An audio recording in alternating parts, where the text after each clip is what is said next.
information and stories, and as it started to go there, it followed the same process of spirituality. Everyone understands about the prayers and the pipe and the smudging, all those go. But there's something that, for me, protocols for me is to remain neutral at all times and give suggestions when I can, but try to keep peace between each other, even with family. I don't take sides. The other thing is to remain as humble as you can, and try not to get involved in the materialistic, and try to promote the Chinupa because it was held for many years. No one even knew. My grandmother kept it quiet until it was brought out later on, and then from there, her wishes and many were they started to see that the Oglalas were starting to come apart based on um, modern thinking, modern part, and I really kind of like my grandfather Bill Horncloud, who was really a student and of the old ways because he was a son-in-law to Charles Red Cloud, and Charles Red Cloud was born in the 1800s, and he came into cross the line in modern times, so he was able to give a lot of information to Bill during those times, and I was kind of in my youth, I was kind of happy to know that I spent some time from somebody who was born and lived in the 1800s. He died in 1980s, and and that's when he went his own way. He was 98 years old, and so and with that, being humble, and then from there, I struggled with that, and then I was the real thing was that I was kind of afraid to bring it out because I was told that sometimes people don't think the way they're supposed to think, and so I would go up to the gravesite and ask them, and then after a while I got used to it. But there's a lot of things that had to happen here, and I've noticed that. I'll give you some examples. I brought it out a few times, and we didn't finish it by smudging it and cleaning it off at the Nika. It was just modern. That's what my grandmother was saying that would start to happen. And so I would take the responsibility and get somebody to come, and then we smudge it off and get it ready. And then the Oblagi part was supposed to come and talk to me, and some do, and some don't. And so I just kind of go with the modern concept. I said, well, we need to still try to bring the people together. And the other part of that is so there's many things that occur with this, and I just wanted to let you know that it is the counterpart. I was lucky that I had my late wife was really spiritual. I mean, she was from Grass Creek, and her dad was from Wambly, and her mom was also the same. They lived 13 miles in middle of nowhere in Grass Creek, and so she used to keep me in balance. As at a meeting I was at, they said, because I don't have her anymore, they told me that I was unsupervised. So apparently I had to have somebody that supervised me. But with that, she started to really start. She never wanted anything to do with it. She would offer me prayers and tell me a little bit of responsibilities that she knew. And that's how I governed most of my life with that. But there's one thing I do know about the Chinook itself. It takes care of the keeper, and illness and when times are hard. So it's really powerful. But in the modern times, as my grandmother was saying, is that we will soon to forget, and we will start to forget who we are as a nation. And my grandfather was always saying that agreement was made between two nations at that time, and that Chinupa there represents that. And generally, people will start to assimilate and get caught up in today's modern times and forget things that will occur. And we're starting to see a little bit of that. But at the same time, our young are starting to pick up, and this is one of the things that I really enjoyed is that my grandfather was always optimistic.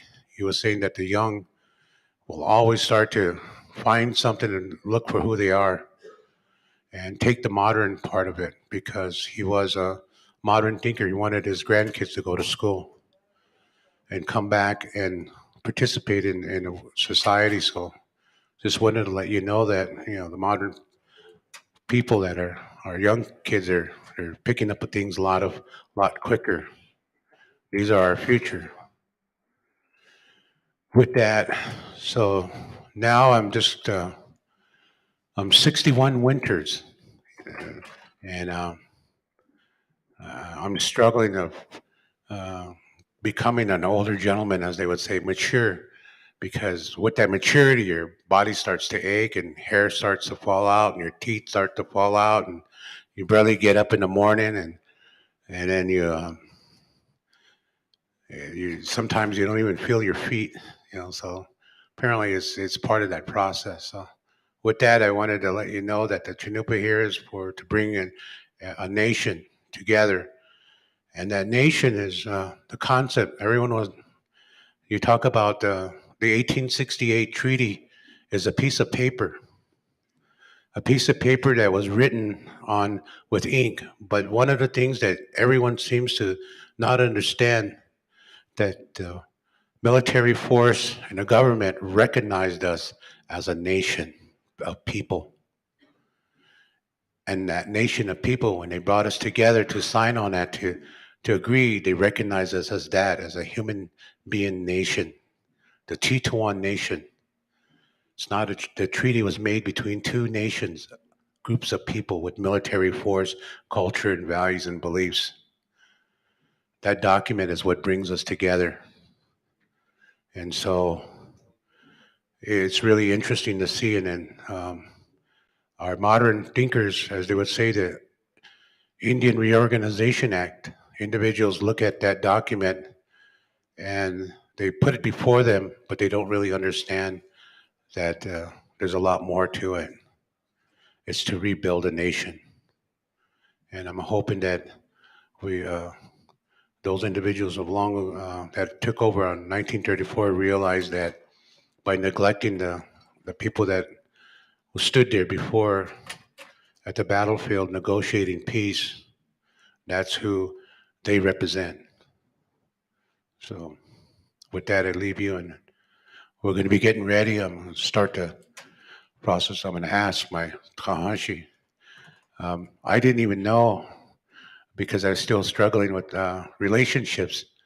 My Takahashi Richard, he's my cousin, and I didn't. I thought he was always my Lekshi, but he's my Takahashi. So I said, "Oh, hey, the son." You should, and the reason for that is my grandpa Bill Horncloud is his mother's uncle, and so he comes from Wombly, and so that with that I wanted to have maybe my Tashi come up and say a prayer for us, and then we'll begin. Start the agenda. The first ones that will be here. So, Tashi.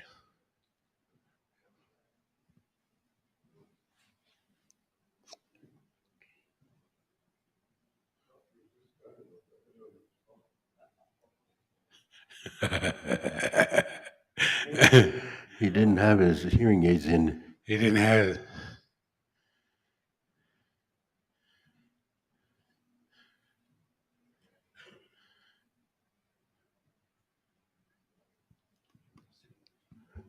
Lei Krishna ki olonji iunya in kapo. Ja, lähinek ja juha tontoaste on sigalakap yomak pilo. Lila on petu wichiok pia he. Hieni ino khas atta hamatsolas litas aketje magaliet. Lila osneer. O de hanle matchage wana near tota hinerju kan lila sweet agala. As earlier today, I was talking to Tahanshi Bill.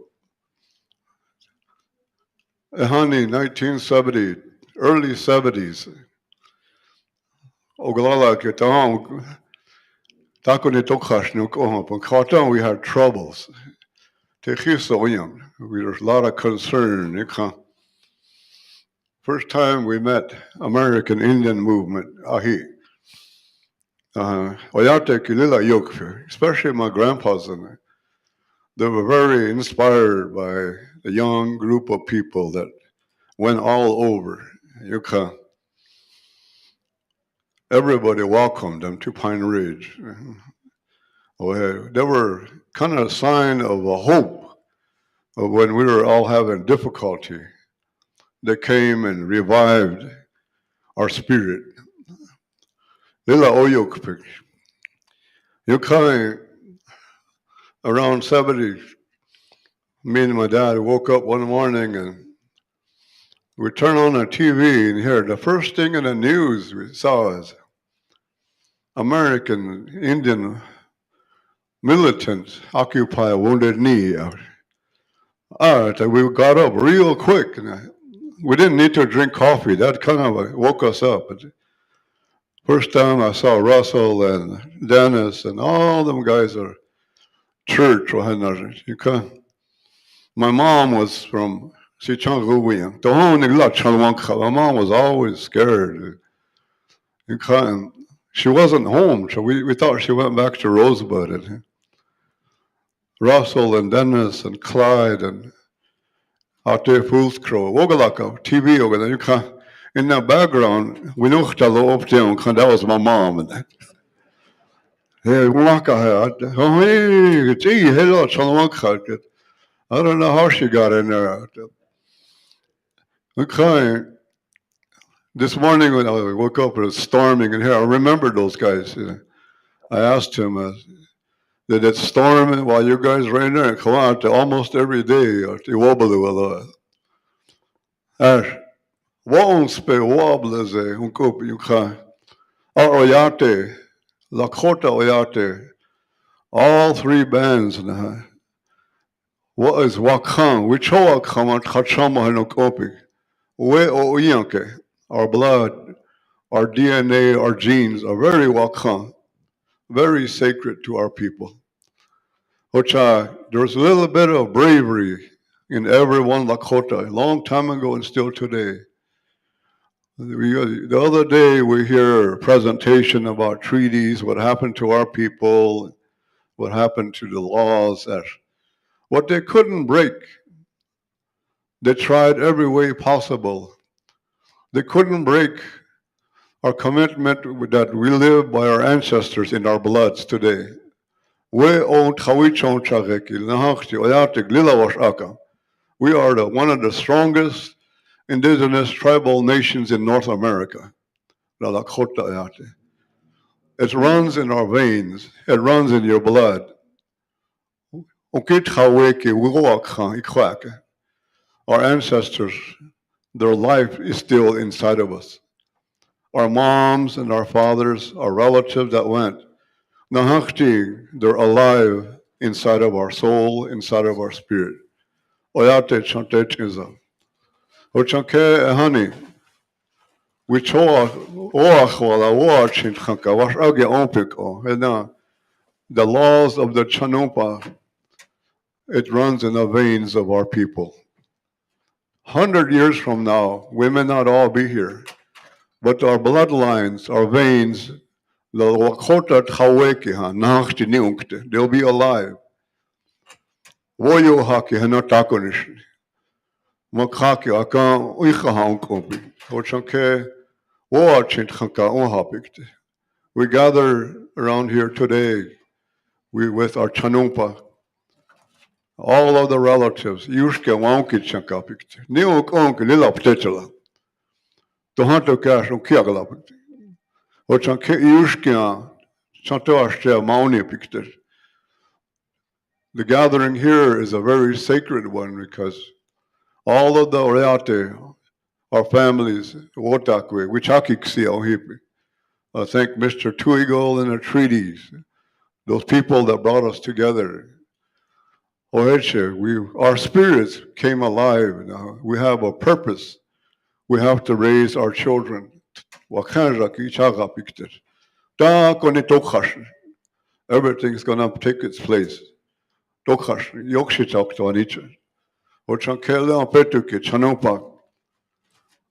have watched on Gaga picture.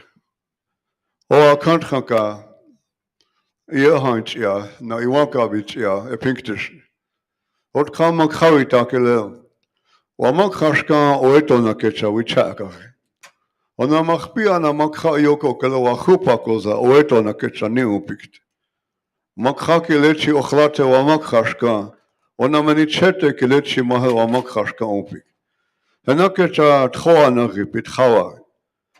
Woan shila en particulier. Mitakwe treha ta ahik. O hena hoch ugana taku ichantia shitam, yokshit sit. O chint haka, hukashla. O blaze, o ashte nit khawar heche. O yakya pikte. Latant hokata kyat. You ha yushki on konk te heche, hukashla, o yakya pikte. Ola khota. Which ho ye ipach to hanaka khabiz, yushki on konk te heche. O heche to la, mitaka.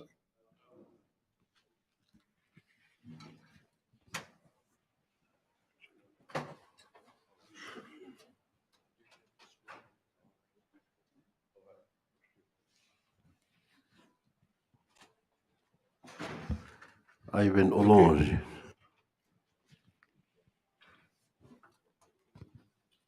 Oh, oh, Olha, o Petro. Echa, apoio Samia. Juanito. Echa, Lalao, Glunim, lá, Petro. Eu had hanke Utaka, lá, Petro. Te ge waki prana. Lá, Petro, Kixia, Olonge, Kitaya. Lá, only ke Yopto Capitalo. I'd like to say that we lost our great leader, Sitting Bull, back in 1890 to on this day, December 15. Also, the Bigfoot riders are starting today from over there, so we're gonna honor this day with his song and memorial. Tathanka Yutaka, Hukai.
Oh.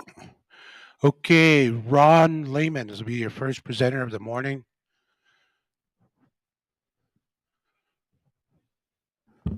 While Ron is making his way to the podium, I want to say a big whoopula to Sitting Bull College Visitor Center, Jen Martell. Some of you received a bag of tea. That was a immunity nourishing tea, echinacea, nettles, elderberry, cinnamon, and anise. Some of us needed that this. So a big whoopula to Jennifer Martell for that medicine. Thank you.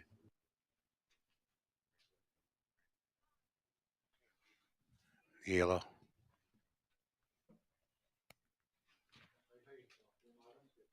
Ron, hold on.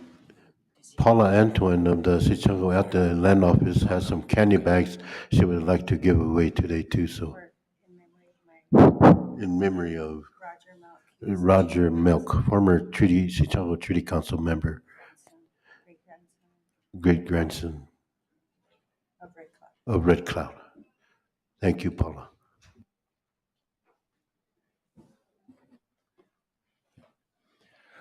Hai no kumagantek tama kahkyo tatam skat now na nas komono ma if misi tsigi inigan staig asutamatuna minao a uspagan egwa mstigoskik minao.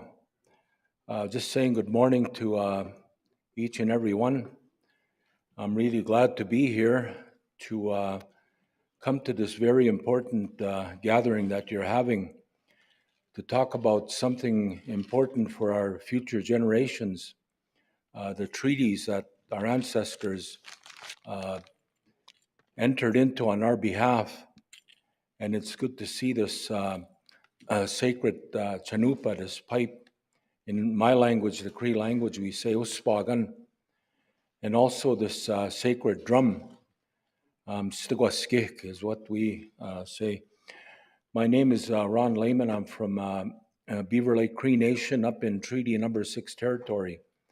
So I'm here on behalf of my nation, along with Confederacy of Treaty 6 First Nations, Treaties 1 to 11 up in Canada, which include a lot of your relatives, and also the International Indian Treaty Council. And I bring greetings to our affiliates and the people that make it possible for us to continue this very important work. I have a PowerPoint, but I was telling Phil that I'm not going to go through it. I'm going to give him a copy and you could read it at your leisure. I know we're short of time today. I just want to start by thanking Phil and the Treaty Councils here for continuing on this great work.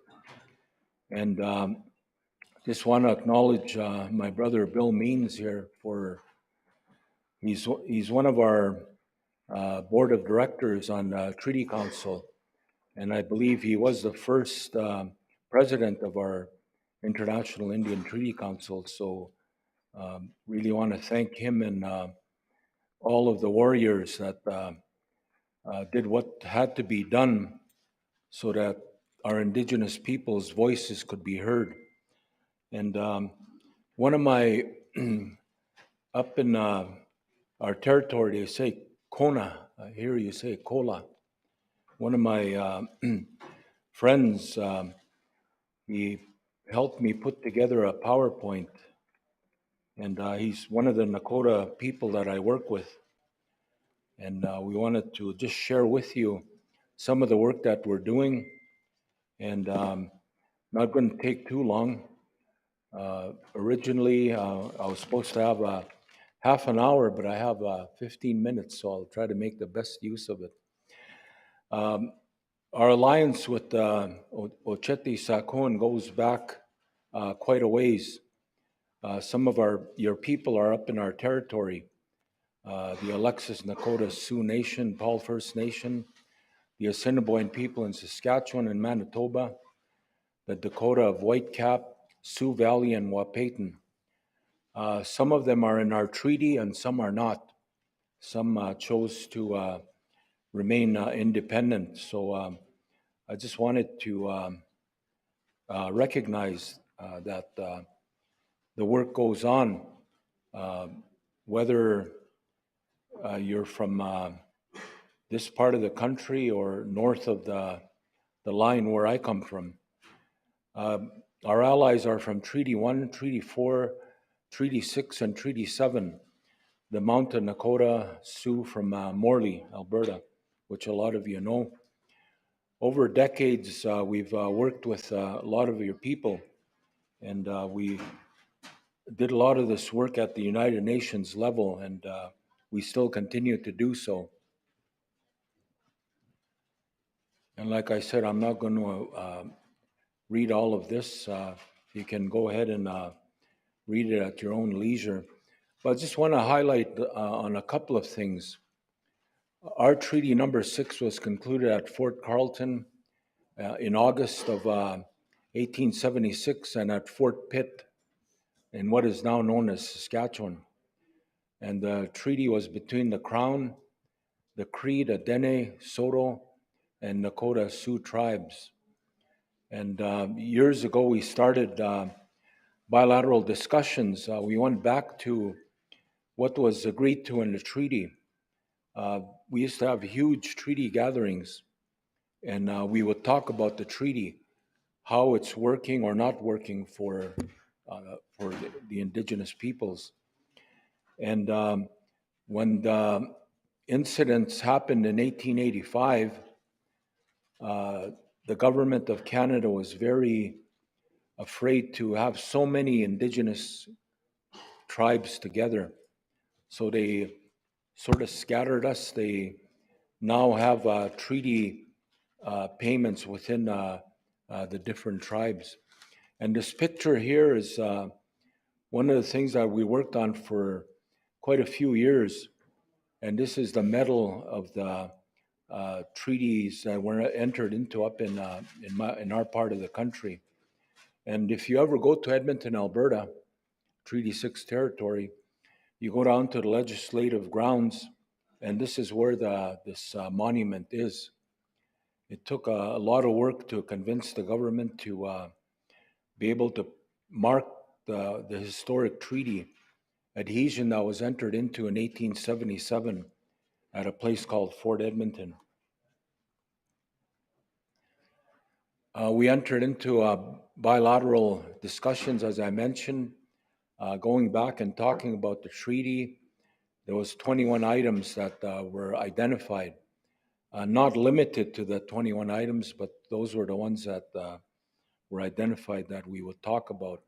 Many, many things like hunting, fishing, gathering, that kind of thing, the evolving status, no taxation, no conscription to fight in their wars, protection of lands and resources, those kind of things. And for many years, we were sitting with the Crown, and then because of a number of factors, the discussions kind of slowed down because the government is not very willing to admit a lot of the wrongs that they did to our people, our treaty peoples. So, but we continue to be involved in this process, and just very recently, some of the leaders have said that we need to go back to renew this process that was entered into by our ancestors. And we talked a lot about the recognition of the international nature of the treaties, because they were made with the Crown and right of Great Britain and Ireland. So they're international treaties.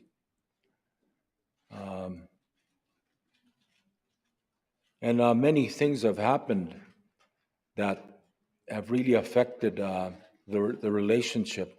In 1930, the government of Canada, along with the provinces of Alberta, Saskatchewan, Manitoba, sat down and they put in place this Natural Resources Transfer Agreement, Transfer Act, where without talking to us, they went ahead and transferred all the resources over to the provincial governments, which are similar to the states here. And we're still in a fight over that. A lot of these fraudulent undertakings by the colonizers stem from the old papal bulls that I won't need to talk about, because Stephen was here a couple of times and he did a real good job about talking about those that still continue to affect us. And I was listening the other day about the presentation on the international nature of treaties, and he really hit on the head where we're at today.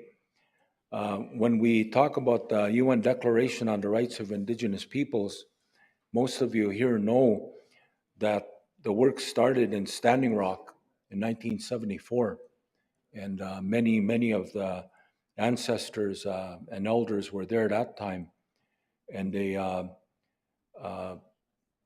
drafted what's called a Declaration of Continuing Independence, and that's where this international work started. From there, we were told to reach out to other Indigenous peoples, go to the international community, and that's what we did. One of my late brothers was at this gathering, although I was not. His name was Edwin Burnstick Sr., and of course, Bill and all the others were there too. And when we talk about the UN Declaration, what we ended up with is not what we had jointly drafted. We sat across the table with nation states. We made certain demands. They refused a lot of things.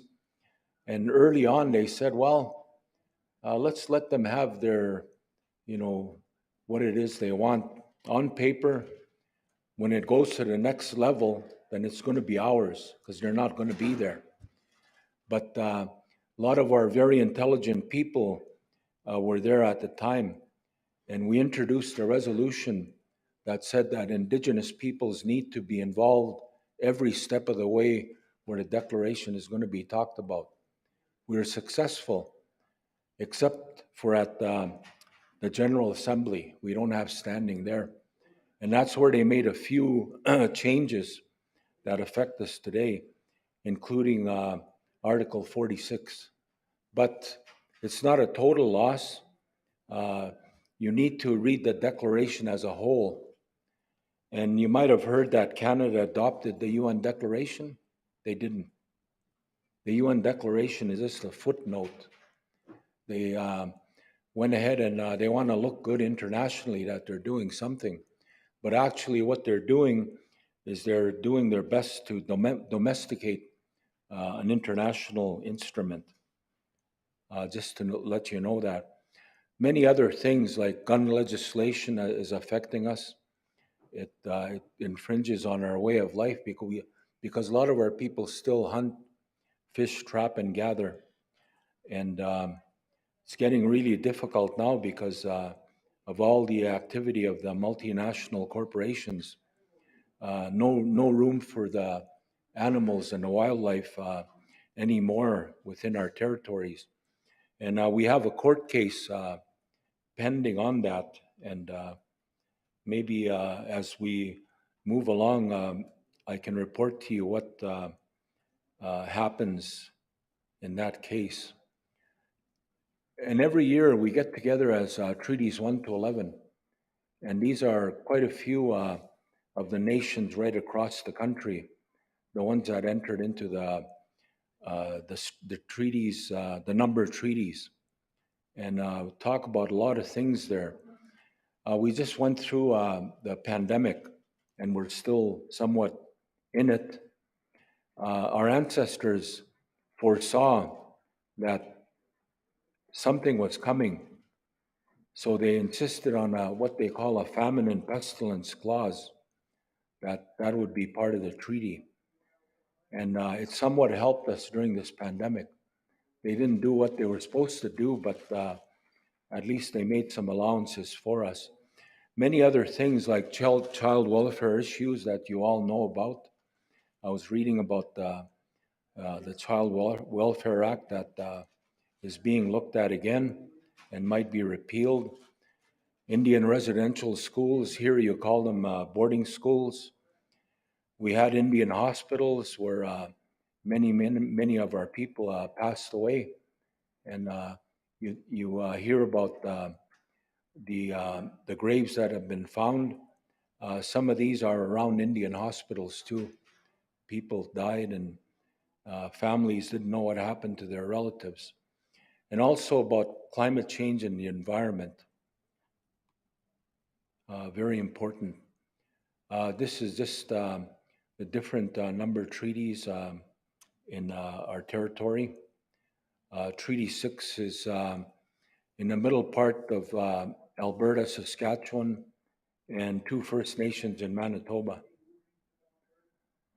And we get together, like I mentioned, annually, and we just got together in Enoch Cree Nation, just out of Edmonton. And many things that were talked about that I heard here today.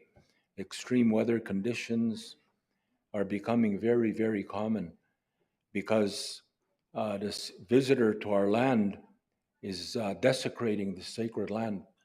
So Mother Earth is letting them know, but they can't seem to hear or see. So there's a lot of history in that. I won't go through that, but we continue to fight much as we can.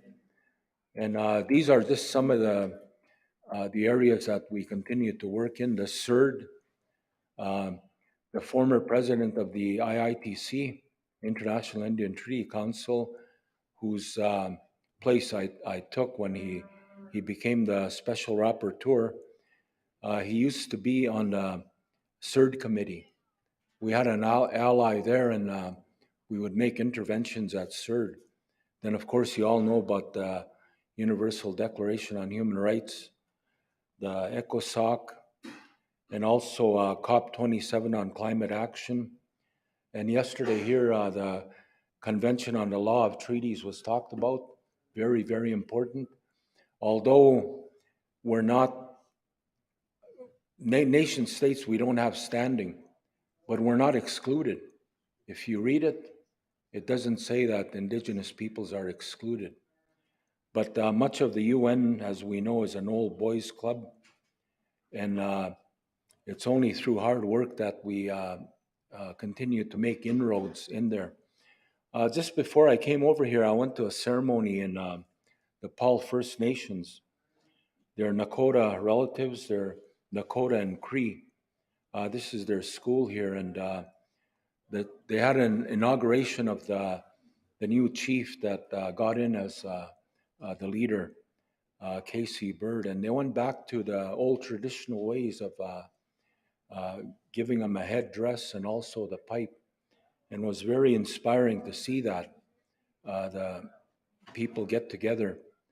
And these are some of their people from their nation. And these are some of the children, the young people. And of course, you all recognize the RCMP. They're part of our treaty.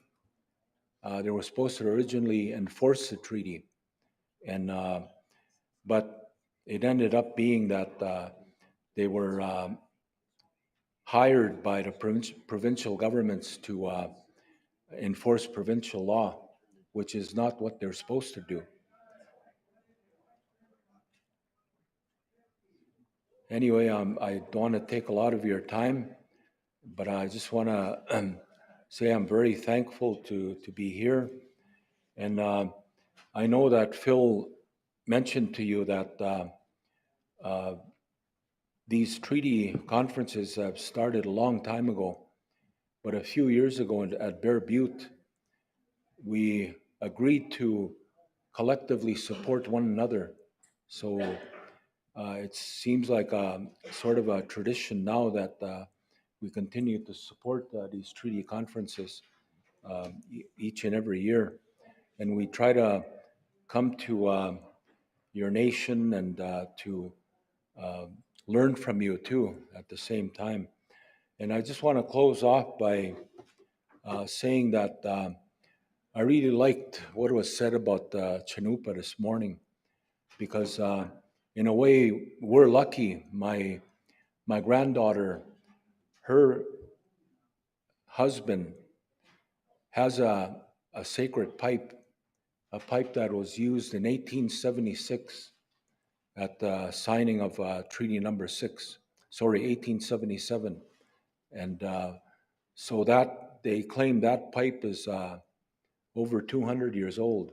So it's been around for a long time. And we were lucky enough to get the pipe and to take it to the unveiling of the monument that we had this summer. It was used at the ceremony and was very powerful.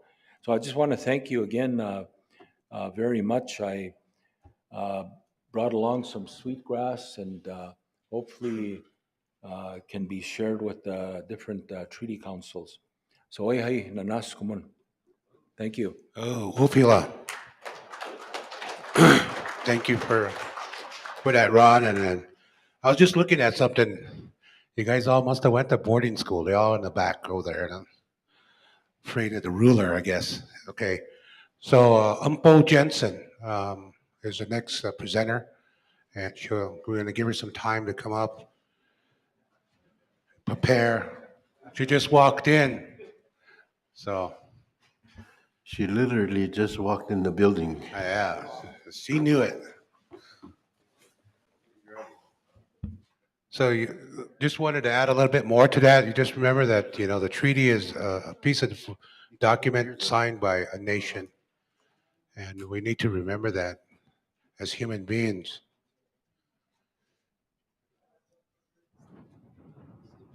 Where's our techie? We need where's our technical individual? He's going to have to help her set up her. As they're waiting, I just wanted to, mention that everyone that represents a band of Tichwa need to start setting up a treaty meeting so that we can all come to each of the areas and start to meet with each other. And But it's gotta be. what's difficult for us is we're all, in the Skawichasha language and concept, we're all decentralized. So it's very difficult for all of us to come together. But what Phil's idea of actually bringing the treaty office in each of the bands, that will start to unify at least the information and communication between us, so we can all start really identifying what we're going to do in legislative, both state, federal, and within the homeland itself.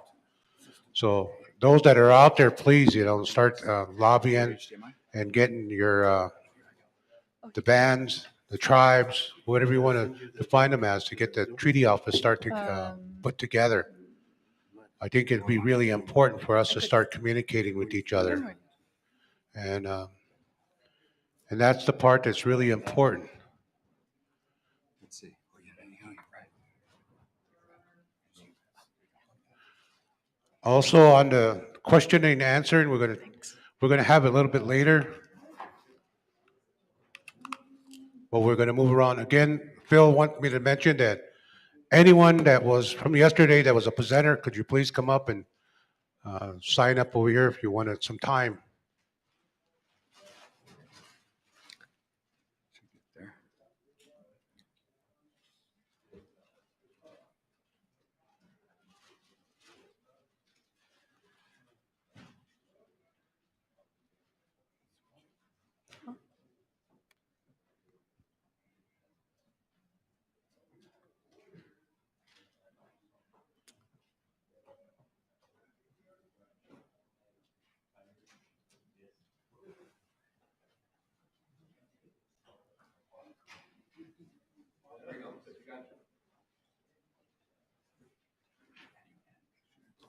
Can you go full screen and still see your sidebar?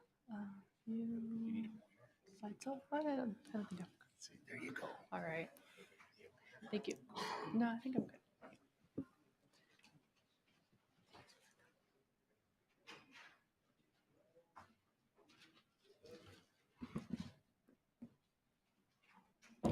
Hi hani washte, chante washte na pe chuzape, ambo troi machapi, na kyuksa tiosh bay mantahan, na wazi yahaha elwati. I'd like to ask all the elders and everyone older than me to forgive me for speaking in front of them. I'm really grateful to be here today, but before we get started, I wanted to introduce our students who really helped this project along. I am the Environment and Health Research Specialist at the International Indian Treaty Council. And last year, when we presented, we were talking about mercury and the impact of mercury on our people. Today, we know that mercury is on the reservation, as a report from 2020 was done under the same chief scientist that we worked with, and a few others in this room, possibly. But before, I really wanted to, I guess, um, express my gratitude for these students. Harlan Standing Bear and Stephen Barrett are two of the 4 students that we recruited from the Oglala Lakota College to do this project, and we couldn't have done it without them. You know, it was really important to travel in groups as we went across the plains to do this, and yeah, I just wanted to recognize them, and they don't have to stand up here the entire time. Cool. You guys can sit down if you want. You want to stay? Okay. Yeah, you guys can go sit down if you want. So back early this spring, we got an opportunity to apply for a grant. It was called the Welcome Boroughs Fund. Lilius Jarding, Black Hills Clean Water Alliance, reached out to me and Dr. Legary to do this project. And so it was a collaboration between the International Indian Treaty Council, Black Hills Clean Water Alliance, and OLC allowed us to recruit their students and train them to do this water testing. And that was something that was really important to me, was to invest in our own youth. And even though they're probably a couple of years older than me, it was still awesome to be able to share this learning experience and, you know, train them, because now we have 4 more Lakota youth that have the skill, have the awareness of what's happening, and most importantly, we wanted to ground this work in the treaties, because as you know, a lot of the, as I was taught, are the treaties are our blueprint. It's the blueprint of the work, and so we really aspire to have that mindset when we conducted the study. And so here's a long list of everyone. Carla Marshall just presented yesterday. It was really important to understand where the mines are. And we will continue to work with her and Lily as we finish this report. I have 3 slides up here about the UN Declaration on the Rights of Indigenous Peoples. And it's really important that I include these because, you know, the IITC, the International Indian Treaty Council, was one of the first to receive a consultation status at the UN. And so this work that we do as a nation is really important internationally. And it gives me a lot of hope because we have a lot to aspire towards and offer the world, more than we imagine. And so these standards, we always say at the UN, are the minimum standard. We are not. We have free, prior, informed consent, and with the violation of our treaties 200 years ago, we did not consent to anything that is going on today. And so it's a violation of also UNDRIP. We also have the right, and we, as everyone in here is already aware, we have the right to our lands and to establish our territories. We also have the right to express our relationship with our land and our spirituality. So the Homestake Gold Mine was one of the largest mines in the Black Hills. And what they did was they used mercury to extract gold, and they didn't clean it up. So Carla Marshall yesterday, she reminded everyone that there has been over 1,300 mines that are unreclaimed. 96% of them are unreclaimed. And so where did the mercury go? We know that it's on the reservation because of the 2020 report. So this study was a preliminary study to try to investigate just where mercury is and where uranium is. So in the 2020 report, we often cite this study because it's one of the only few studies that we have. It was really mind-boggling to come out of school and notice that there's not a lot of data on South Dakota in the Black Hills or around about how much mercury is in the water. A lot of the fish studies that we see, the last really sampling that happened with fish, because mercury turns into methylmercury, and that becomes really dangerous to us, started in or ended in the 90s. And I asked Dr. Hannon, I said, why did that, why has it been so long since we've had that testing? And he said that the state of South Dakota got rid of their geological surveying. So most states have surveying to go and do this themselves, but they stopped it and they allowed School of Mines to take over and do the studying themselves.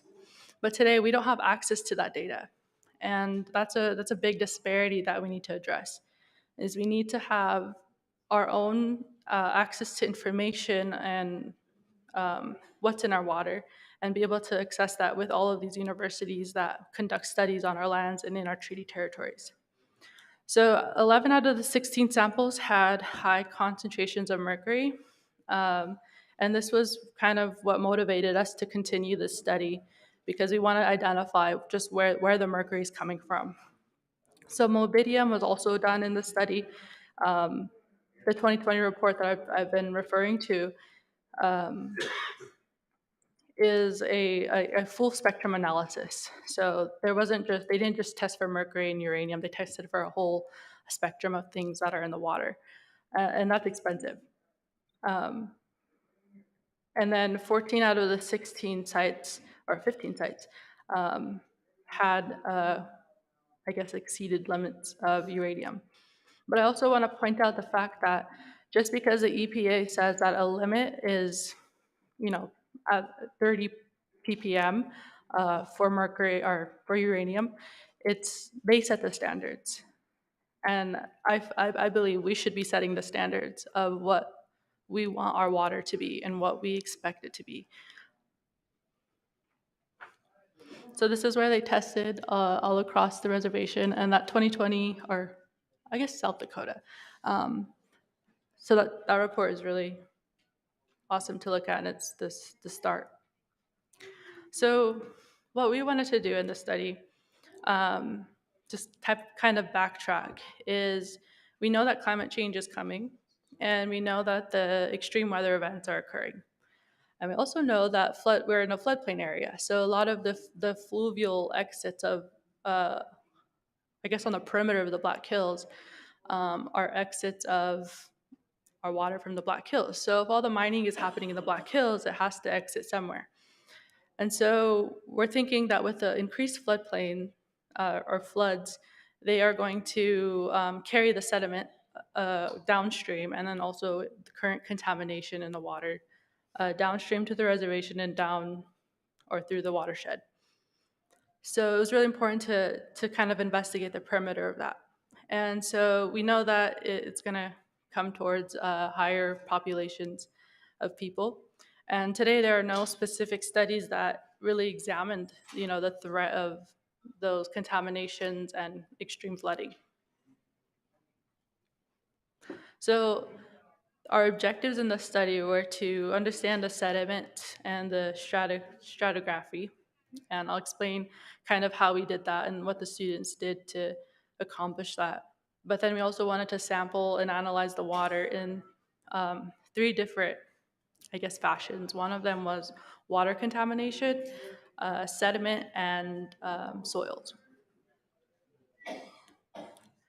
So this was really awesome to do, was to send out a flyer. I sent out this flyer kind of, I guess, late in the year, requesting students to come and apply.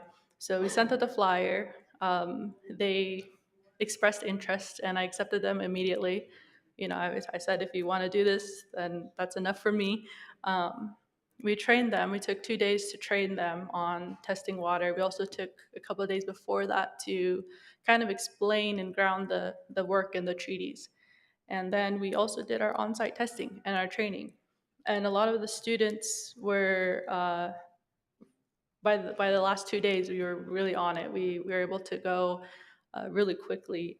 And one of the students is drawing something, and she's taking sketches of where we are, because those sketches are really important to understand the characterization of the riverbeds. So this is a map that I used for time purposes. I used Google to log in our locations and our coordinates.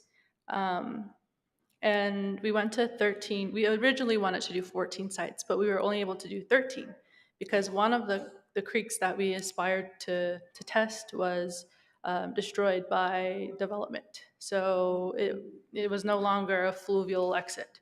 And I think that's really interesting too, because we talk about the treaties, and if a river or a creek is completely destroyed, that's also a violation.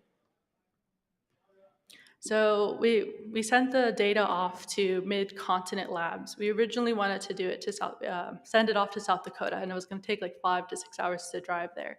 It was totally possible. They have the full spectrum analysis testing there, but we really wanted to just keep the project moving. And I think that's something that was really important to us, was we have to start somewhere. We need to start now because time is of essence. So what we did was we asked Mid-Continent Labs to take to work with us, and they did. And so we had like a cost estimation. We were able to get the results about 2 weeks after we finished testing, and here they are. And I put them up here just so everyone can see them. Um, so here's the 13 creeks that we tested um, all along the perimeter. So the mercury concentration, we tested for water, and this is the water sampling. They're all below, I suppose, the detection rate, which is good news because there's no present current threat in those creeks at that time. And mind you, this is a snapshot. It's not the whole picture. But the green is where the creeks are dry. So that's 4 creeks that are completely dry. It's unclear as to why they are, but they are. So there was no water to sample them in. But if we look at Cheyenne River, and I do believe a couple people have mentioned this yesterday, was Cheyenne River was expected to have high uranium and high mercury. Here, the EPA limit 20 years ago in the 90s was 20 or 0.02 ppm. But here it exceeds that, and then they rose that limit to 0.3. So technically, by that standard, it's reaching it. But I highlighted that because I want us to continue to go and test it and get a fuller picture. And then the uranium.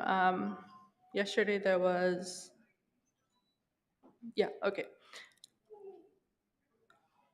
So this is just a map that I used in Google to kind of highlight where the dry creeks are. So the way I kind of express to the students how we want to think about this is, like, we know it's the heart. We kind of want to look at it as though we're looking at the veins of the heart. And so we're just kind of trying to identify what's going on. So here's kind of I guess, a diagnosis. This is where the dry creeks are. And then in the yellow is where the Cheyenne River, where the highest contamination level for water is. Here's the concentration in sediment. So sediment is a little bit different than water. They're higher because they hold mercury and uranium. But they also have the potential to travel very, very quickly. So that's why they're we use it to analyze the flash flood threat. Because the sediment and all the soils that exist there are of past contamination or past concentrations of mercury. So here we have the ppm of mercury, and then again, Whitewood Creek, we weren't able to get sediment there because the ground was too hard, and then so that's one limitation. And then here I highlighted Elk Creek and Fall River that had the highest uranium ppm. And so for uranium in sediment, the limits are different. It's about 3 ppm. So these exceed it, which is really interesting, and we want to do a follow-up with that too. And for the soils, Whitewood Creek, I believe yesterday Carla mentioned Whitewood Creek, and I wanted to look at our data too. And what we found was Whitewood Creek also had a really high, I guess, evident of some uranium. So that's also really important to continue to characterize. And again, the mercury is also really high. So for the mercury in sediment and soils, I'll just go back here, is apparently 1 ppm. So these are a lot lower, but Lame Johnny Creek has significantly higher in comparison. And then the same over here, Whitewood Creek had a really high concentration of mercury in the soils. So that kind of tells us that when water comes and via flash floods, it's going to carry all of that downstream. And so it's really important to look at that. And this is also a past implication of what was in the water because it absorbs. So here, I just wanted to kind of zoom out a little bit. We had the dry creeks, we had where we tested, we had the highest point for uranium in water. And then we also have the Crow Butte mine. And I just wanted to kind of show where that proximity it is, or where it is. And then we have the reservation. So we know that it's on the reservation or it's been in that study. We kind of assessed the Black Hills, and it was important to start in the Black Hills because that's where our treaty or our sovereignty lies, and we wanted to kind of use the treaties that way. But I also wanted to kind of mention that we were approached by a lot of ranchers kind of aggressively. And it was really important to have Dr. Hannon there be able to advocate for us and kind of explain to them what we were doing. And so I found that was really interesting, and I'm glad Dr. Hannon was there. Otherwise, I might have escalated it. And here's just a picture of the watershed to kind of see that highlight that we hit at least all of the fluvial exits and the watershed points. So yeah, we wanted to evaluate the flood history, the sediment, and the stratigraphic sites. The students made sketches of those, and we were able to characterize those by being there. And then we received our results. Now we just have to conclude the study by looking at a flood risk assessment and a health risk assessment. So we wanted to see, that's going to take a little bit more sampling and a little bit more work as we kind of determine how much mercury is in our people. And I also wanted to point out that mercury, as it goes through up the food chain system, it magnifies. And today, by the World Health Organization, there's no safe limit of mercury for women of childbearing age because it goes into their children.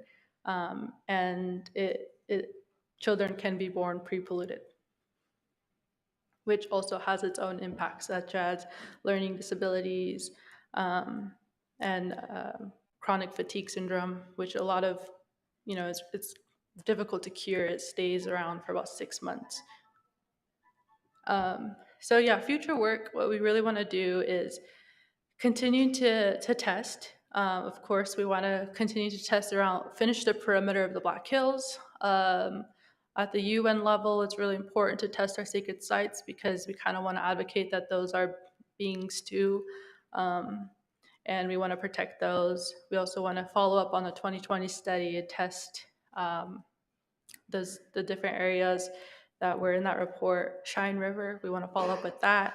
We also want to change labs. I think that's really important to change labs for this study. I'm a little suspicious, that's why. We also want to investigate tributaries in ranching areas, and future work would include testing in the spring when the water tables are at different levels and compare that. So when I got the results and I wanted to map this, I kind of wanted to use R which is a programming method to map this myself. It was difficult because there are barriers to that with Google. They charge you actually, and so I was unable to map that. But it'd be really cool to do our own mapping and map it without Google, and to kind of set precedent that way, because we should be able to have full, I guess, sovereignty over mapping. And I look forward to using free and open source software to do that. Here's the watersheds in the area. I just wanted to include them because on USGS, this is sort of how they identify them. Here's more of a watershed in the Great Plains area, how they identify those regions.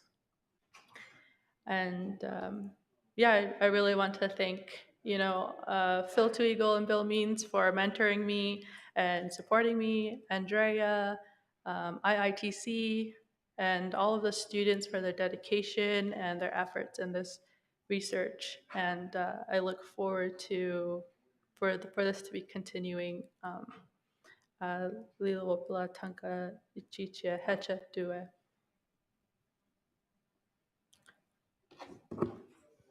Okay.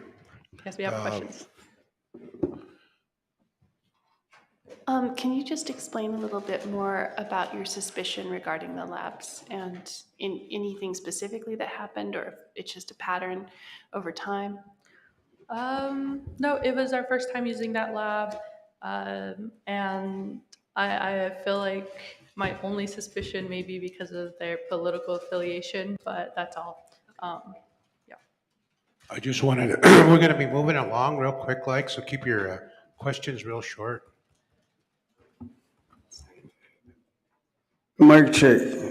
Bryce Indu with the Cheyenne River Sioux Tribe, Tribal Council, and also Treaty Council since 1996. It's really critical for our people to own the data. We got 9 tribes here in South Dakota, and we're divided, and we're conquered. We're still winners, though.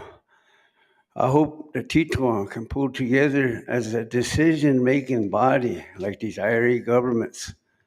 They're limited into the reservations, but from the summits to the Bighorn to the east bank of the Mississippi, the water that comes, all the headwaters that come into the Minnesota, there's really big concerns on water quality, and yet we're floundering with these tribal governments, and we're not really getting the bang for the buck, and we're not really getting the decisions on these critical issues.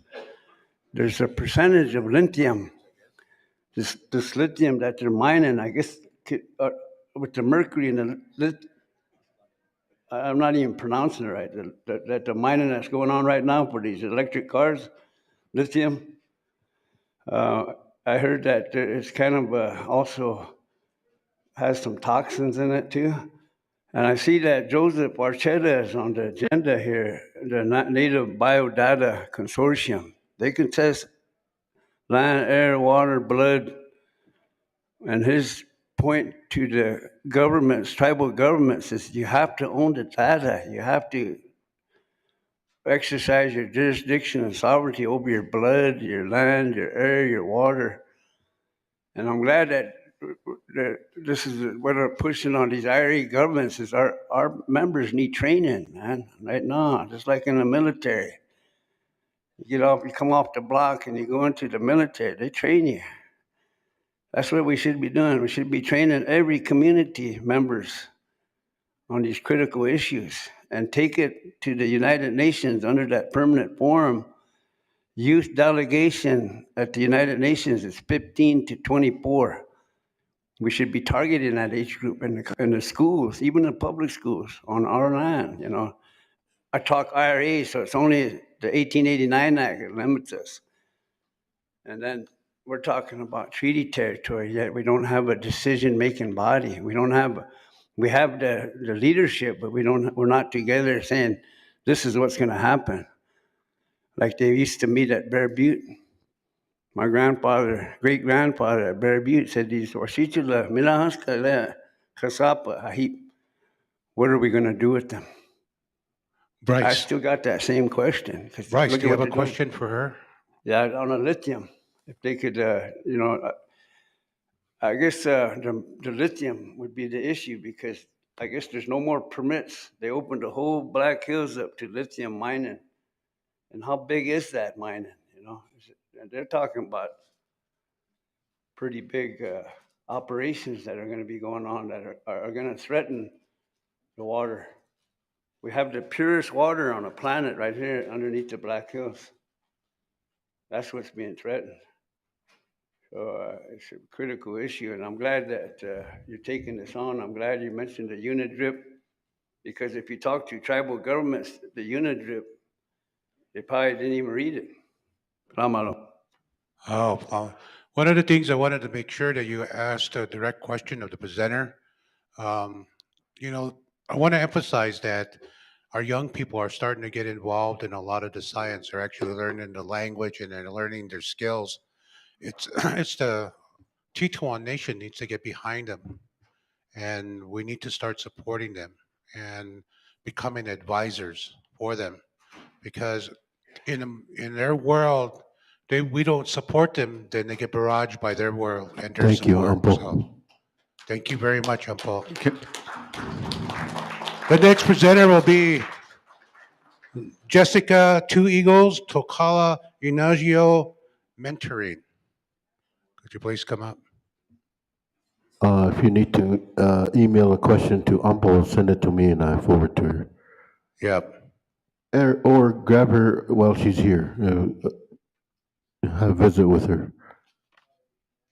Mitakepi, we really need to think about creating our own laboratory, so keep that in your mind.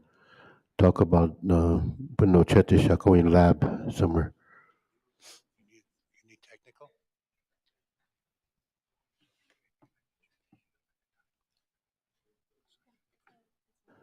These are the Sichangu mentors called with the program called Trokala Energio Mentoring.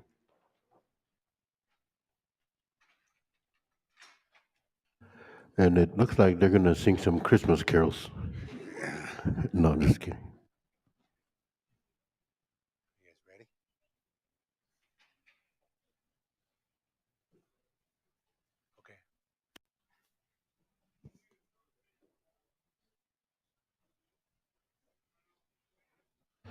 Okay. Please bear with us. We're trying to catch up from yesterday's agenda, so pretty soon we'll move into today's agenda.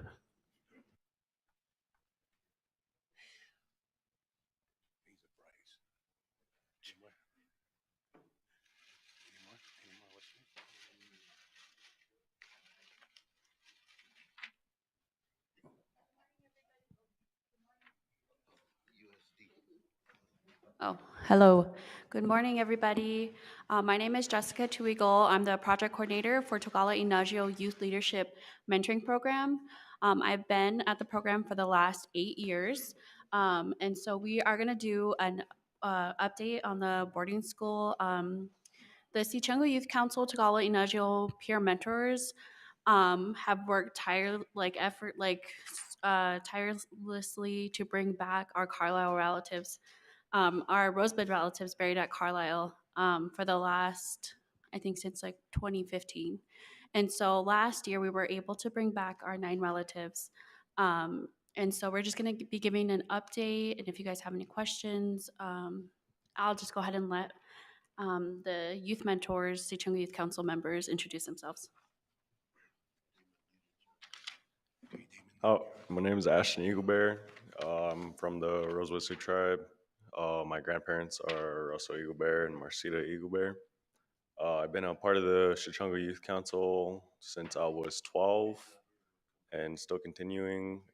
I come here with a good heart today, along with my peers. I'll allow them to introduce themselves. Good morning. My name is Jaden Rose Whiting. I am from the Spring Creek community on the Rosebud Reservation, and I've been a part of the Sichango Youth Council since 2015. Haomedagapi Asia Angel Ishtagiwi Tentanka Sapa Magia Biksto Iuha Chante Washte na Bedru Zapi Greetings. My name is Asia Blackboo. I greet you all with a good heart and a warm handshake, and I do apologize for speaking in front of my elders.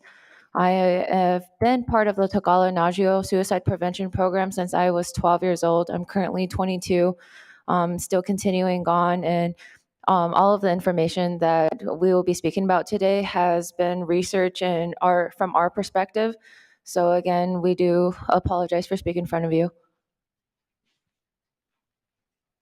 Hi, good morning. My name is Danessa Valandra. I am from the Rosebud Sioux tribe, and I've been a part of Tokali Nagio since 2015.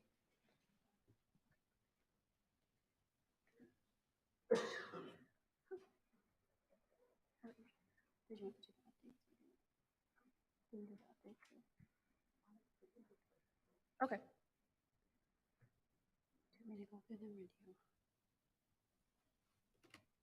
Okay, so here's just some history on when the movement first started, and this is a picture of the Sichung Youth Council at Carlisle, and this is the I'll just go ahead and let Asia. Okay, so some of the efforts began in 2015 when the Youth Council pictured on the slideshow first visited the Carlisle boarding school. A lot of us did not have history or have knowledge on the boarding school until a lot of us attended the actual site.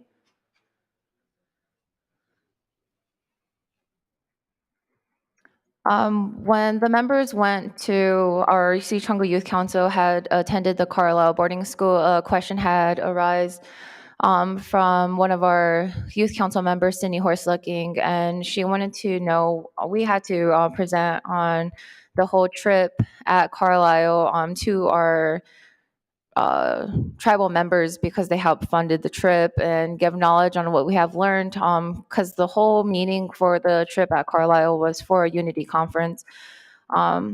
With Sydney's question, she had arisen and sparked a lot of ideas and questions as to why our children aren't brought back onto our homelands when they were taken from here.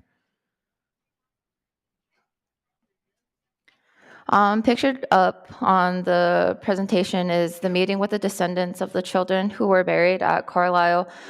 This occurred on 2016, a whole year after visiting the Carlisle boarding school. We had a government-to-government meeting, and we got to sit in on others who had given efforts to bring home their children from the Carlisle boarding school.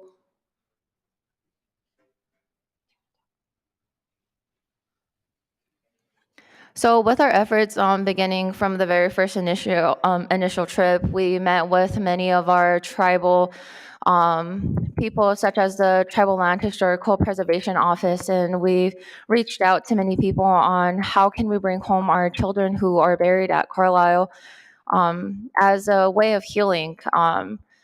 Like I said, all of this research is from our perspective as the upcoming generation.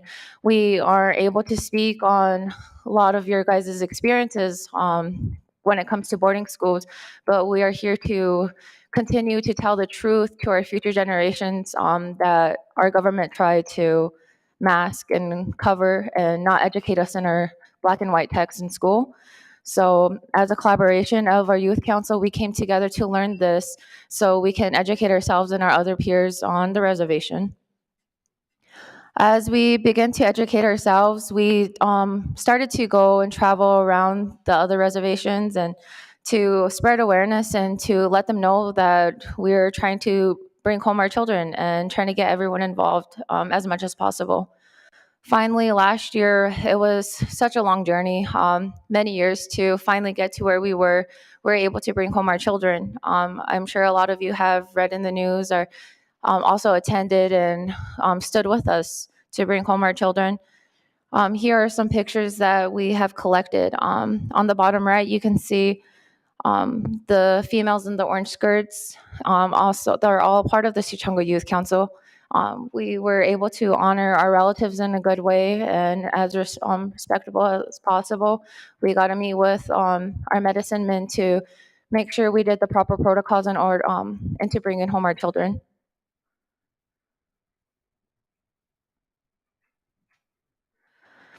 Along the way, we didn't realize that a lot of people stood in unity with us and was by our side. So on our way back from Carlisle, Pennsylvania, all the way back to Rosewood, South Dakota, we had stopped at places that were in support with us and who were standing beside us the whole time.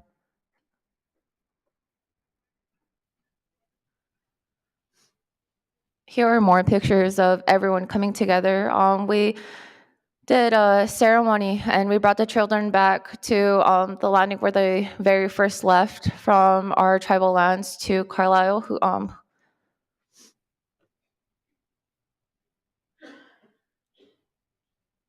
Here are some pictures of the ceremony that we did to honor our children so we can lay them back onto our homelands. 4 of them were taken by their relatives and they did their own private ceremonies for them. Correction, sorry, 3 of them. Here are more pictures. We laid the rest of our relatives at the veteran cemetery.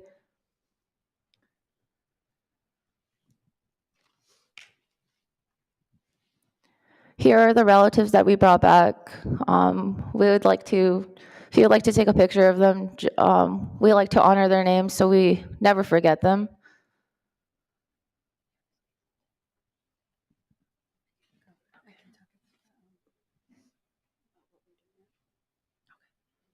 Oh, sorry. Go ahead. Sorry. Let's leave it on there for a minute. And so just a reminder, through the whole process, everything was done in ceremony, and it was such a spiritual journey for all of us, and a lot of people, and it sparked, it was very healing for a lot of people on the Rosebud Reservation. So,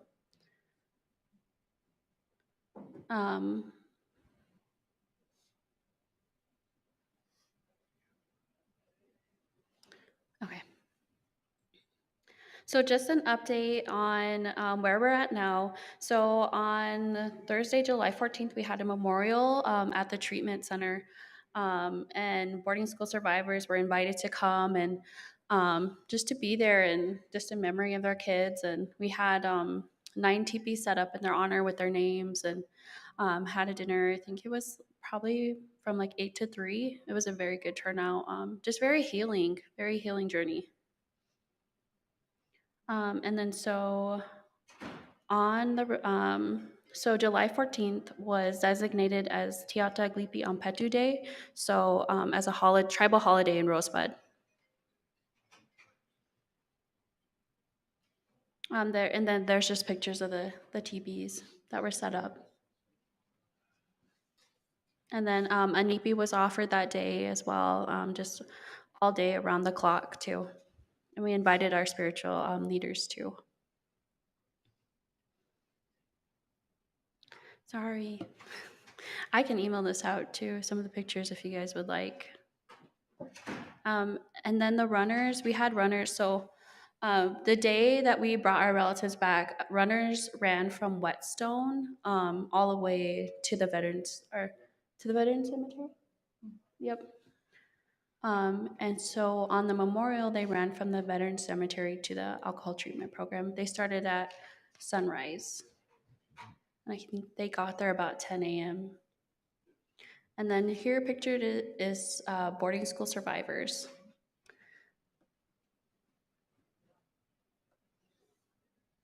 They were invited to it was an open mic basically all day. And so they were invited to come up and share their stories and just, so a lot of them did get up and just talk about their boarding school, I'd say horror stories, but I mean, you know,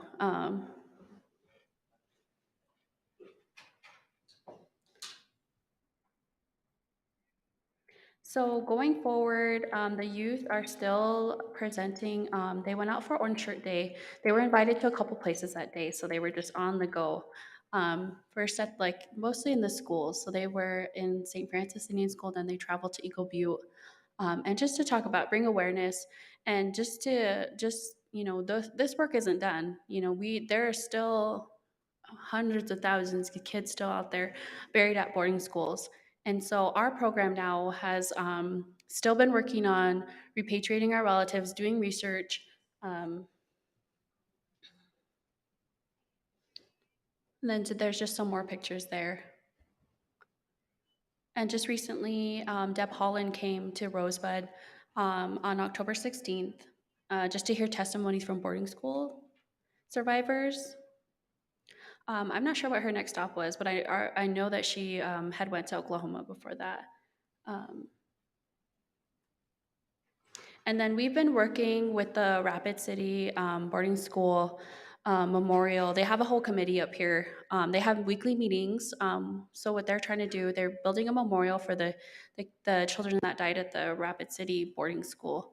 So we've been working with them. So we still continue to provide support to like those people that are working to repatriate children that died at boarding schools.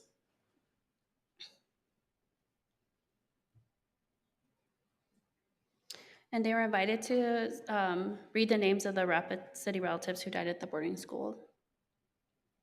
And so a lot of the research that we do is just finding out which relatives are from Rosebud, getting their names, trying to find who their family members were. And then Deb Holland came on October 15th. That was an all-day event.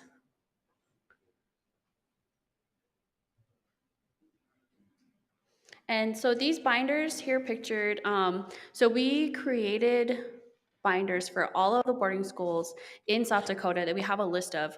How many are there? There's 30 of them. And then there are even some that we are having trouble with, that there might be more. And sometimes their names are a little bit different. But basically, these binders have the names of the boarding schools. And then the youth have been researching, like, how many children went there, what are their ages, where are they from, and then just information on the boarding schools. But that's what we're having a hard time right now, because a lot of it is, it wasn't talked about. So a lot of it is just trying to get as much information just from families. And so now, if you know that your relative went to a boarding school, please just reach out to us. We do have a binder for each of these. So during the Deb Holland visit, a lot of the boarding school survivors were like, oh, my grandma attended this, or my mom attended this. And just a lot of it isn't known just because of like the records. Like, of course, there were no good records kept. And then the older, like the further back you go, just because of like the name changes and just the lack of information kept on children, you just don't know. So right now, those are pictures from October 15th. Just the boarding school survivors. I just want to say how amazing it was, like such a very amazing experience for all of the survivors to be able to get up and tell their stories. There was we were smudging all day that day, and then the youth were just making sure that they were all taken care of. And then, so we started doing boarding school survivor talking circles. So that I think that is something that we're going to continue doing in Rosebud. So, and I think that's it, unless anybody has any questions.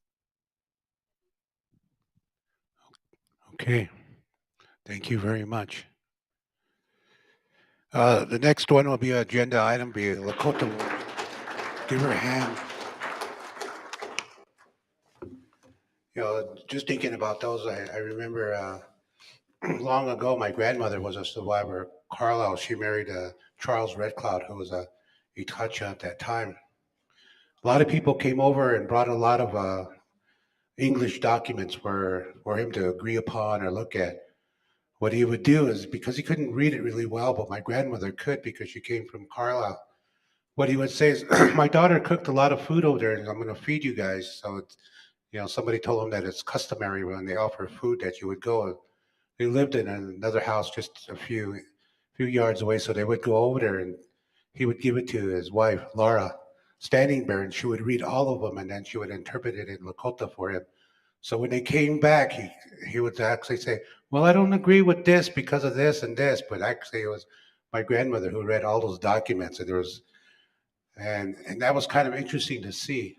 The other part, is they always say a lot of those that went to Oglala Community High School, remembering that first time I ever experienced marching around in a yard all day long. We apparently got an instructor from the Women Army Corps, and all she did was when we got out of hands of some sort, we would all just go to the playground and march around and sing songs and stuff. So, and that's why I know that there was various types of rulers. There was a plain ruler, the long ruler, and a ruler with a little strip of metal in it. So, those were you knew your rulers really well. We're going to be getting ready for Dave Barchecki. He's going to be our next presenter, and it's called Lakota War and Casualties. He said he'd be calling in at Zoom. Are they getting that ready? So as they do that, then our technical people will get that ready. The other thing I just wanted to let you guys know is that many of us have to really start appreciating our young who are out there venturing out. They are going to be our ones to rewrite our narrative, as they would say, tell our stories from our perspective, and that they face a lot of precedents. A lot of people have before us have made really broad and defined statements about our people, and when you counter that, they don't really. They go back to the first statement that was made by a leading instructor, a professor. So our young people have a lot of a hard way to climb up. No, I don't hear him at all. Can our technical people? Okay. Dave, can you hear us? You're muted.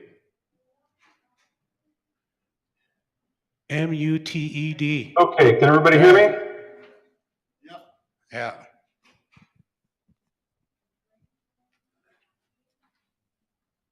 Let me just open my slides here, 1 second.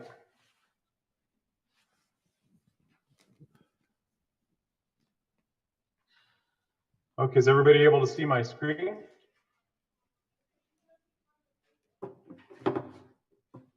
Yes, sir. Okay, am I ready to start?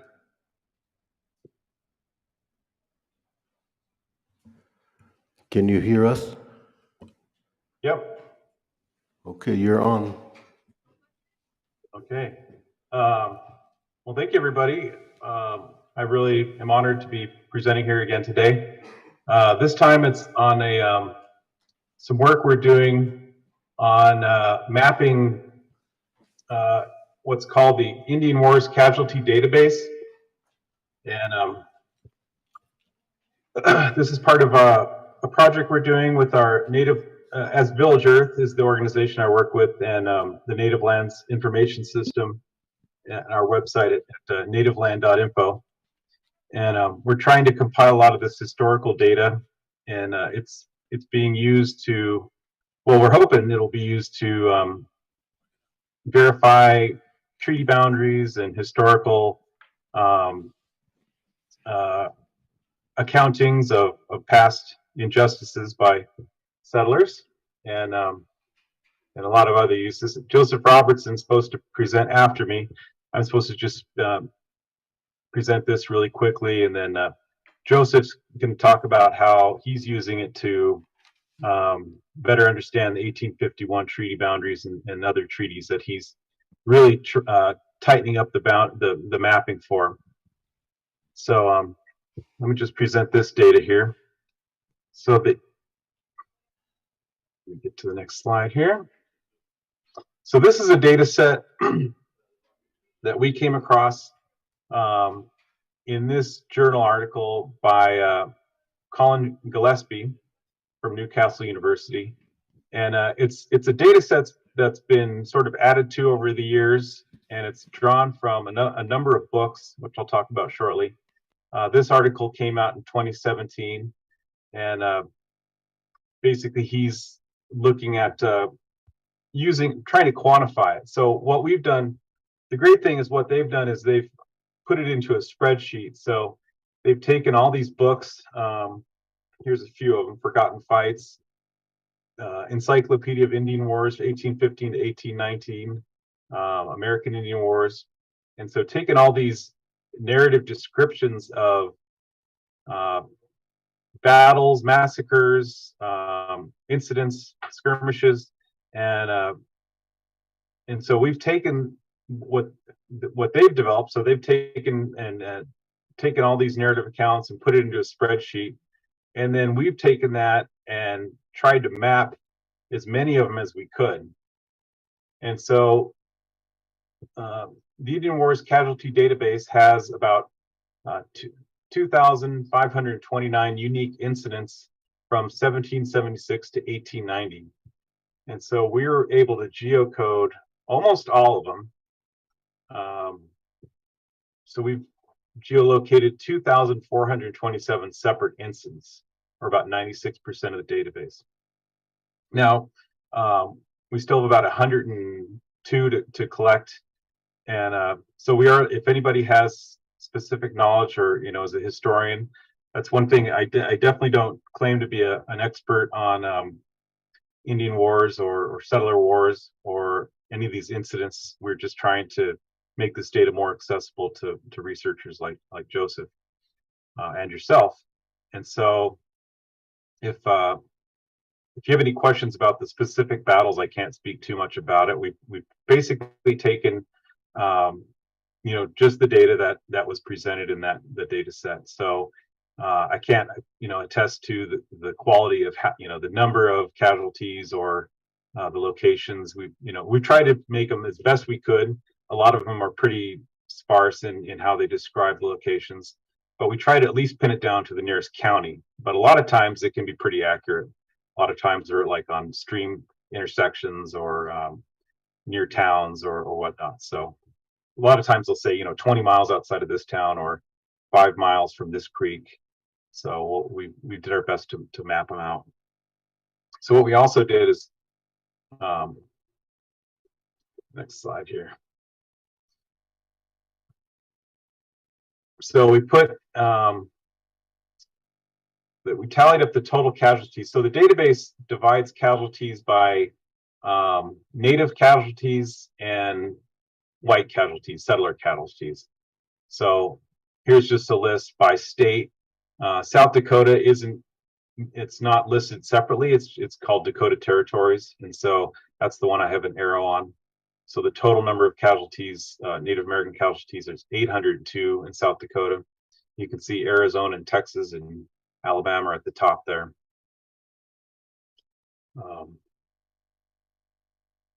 And here's the casualties by year, broken down by native versus settler.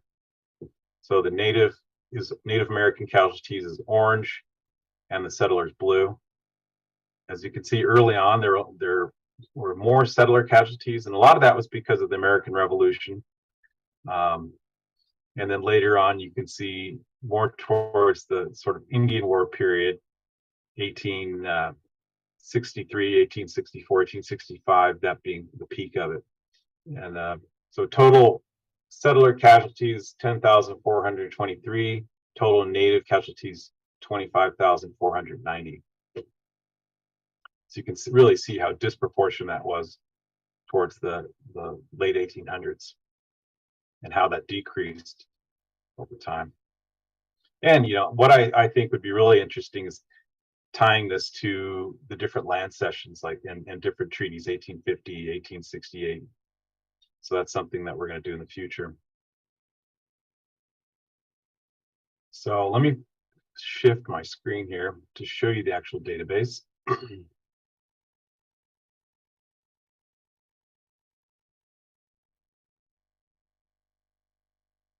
So is that, hopefully that's not taking up, or that's large enough on the screen for people to see. Let me see if I can zoom that in at all.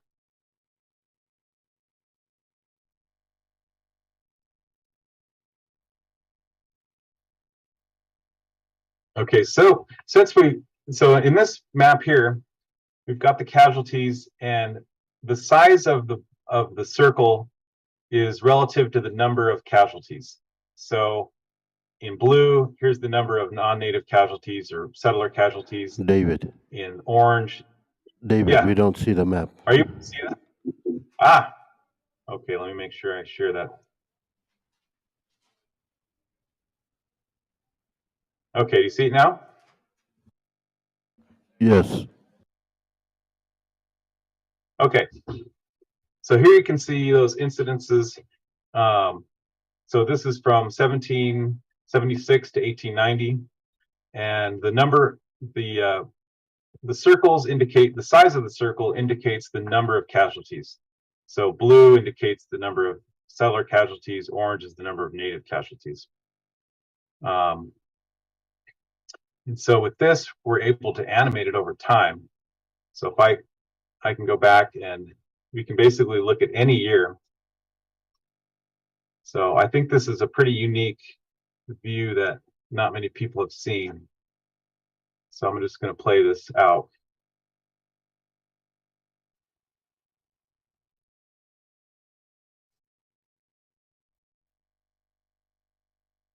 So you can see up in the top left, the date changes.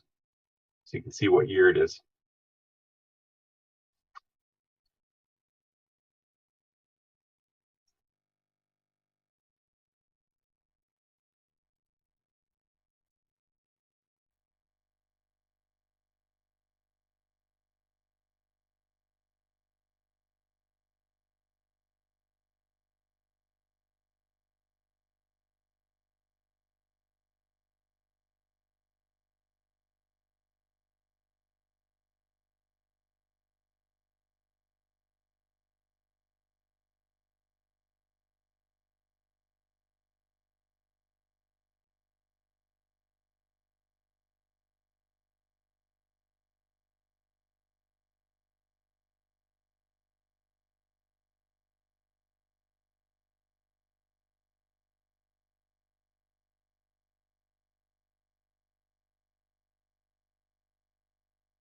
So here we get coming into the gold rush.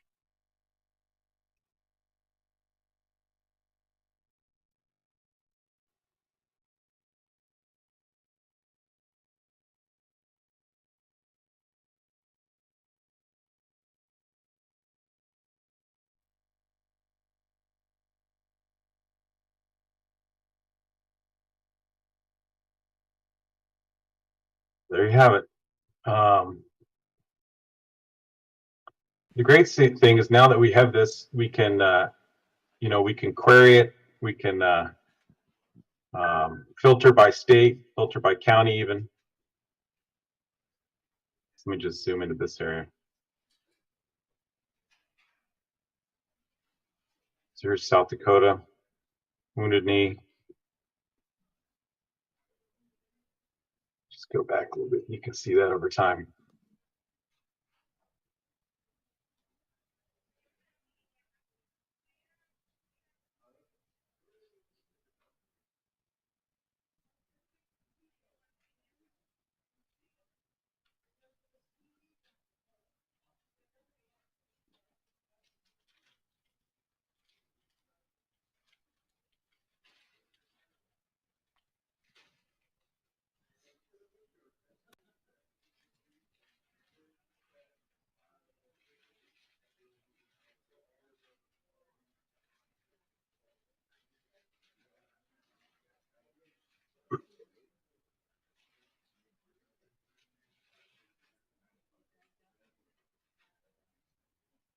Okay, so Joseph Robertson is going to show how he's using this data to help verify his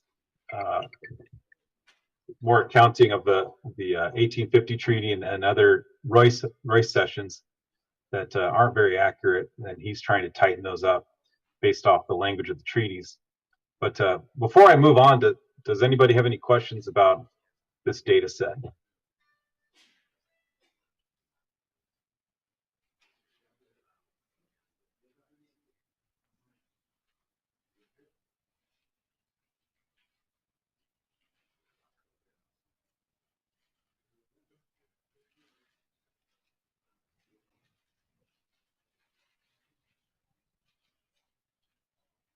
Well, okay, I guess I'll pass it on to who's ever next. Thank you very much. I appreciate your attention and allowing me to speak for He you. has a question. Go to the mic on the table. Oh, yeah.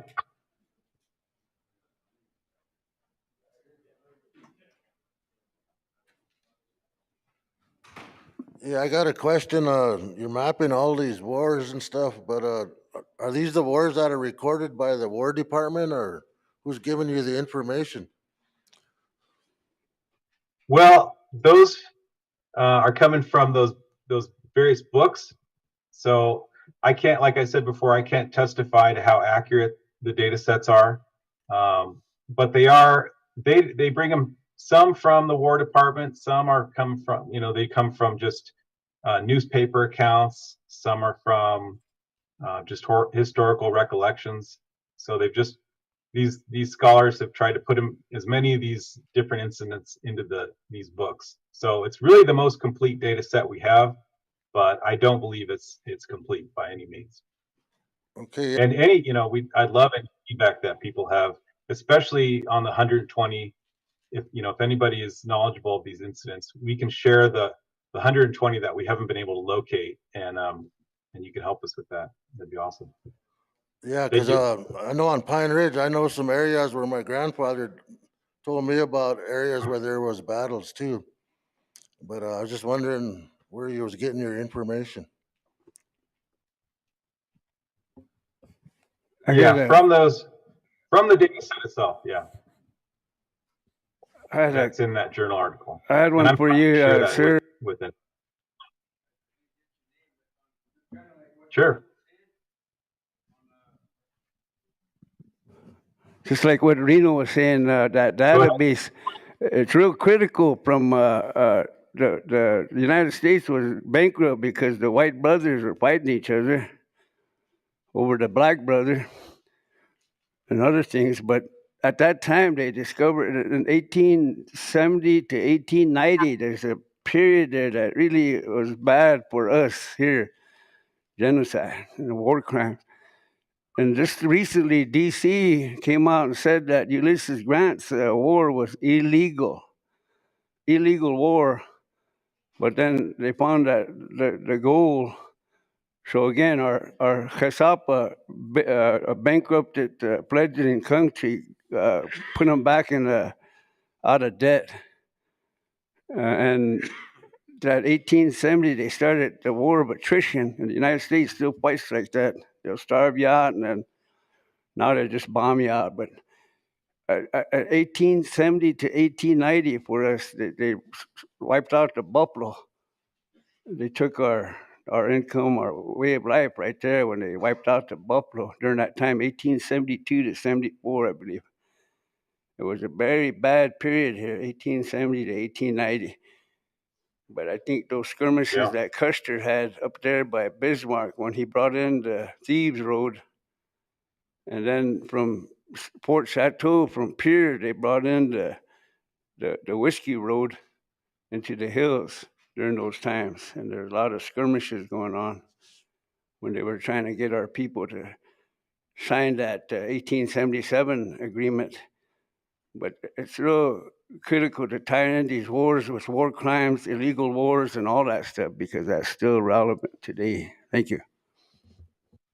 Okay. Yeah, I mean, exactly. That's what I think is so powerful, is that this is basically documenting war crimes, and I think it also illustrates, if we were to also overlay this on the sessions, we'd show how preceding these sessions are, or underlying the sessions is violence and force. Thank you, David. Are you done, Dave? Thank you.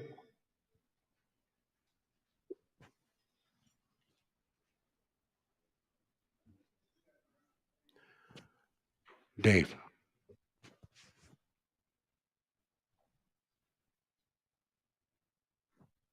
Did we lose him?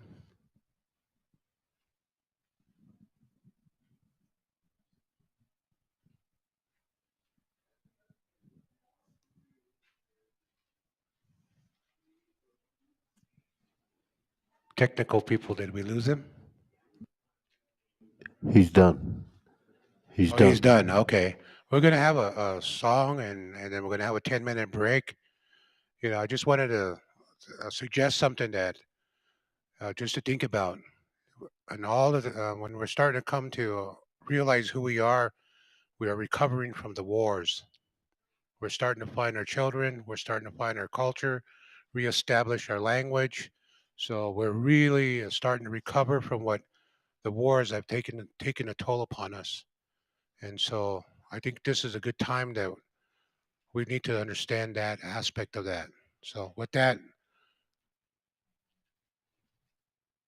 Also, road report. Phil wants to say that we're going to extend the conference. There's the weather report is that there's a lot of inaccessible places to go when you go back home. So we just wanted to let you know the roads are closed, places to get home are closed. So want you to think about that. Be safe.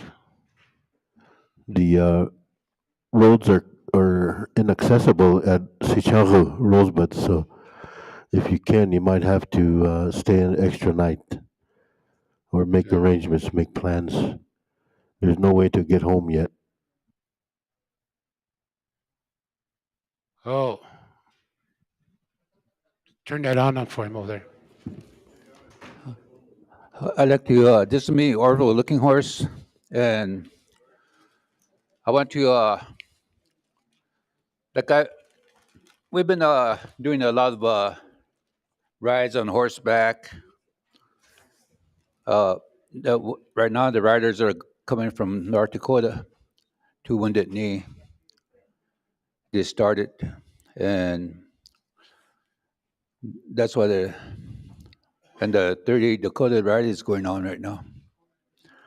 But we've been doing a lot of work, historic work with a lot of places that are not recognized by the military, or there's a lot of massacres that took place that they wiped out our people all across the border, and there's a lot. And I told that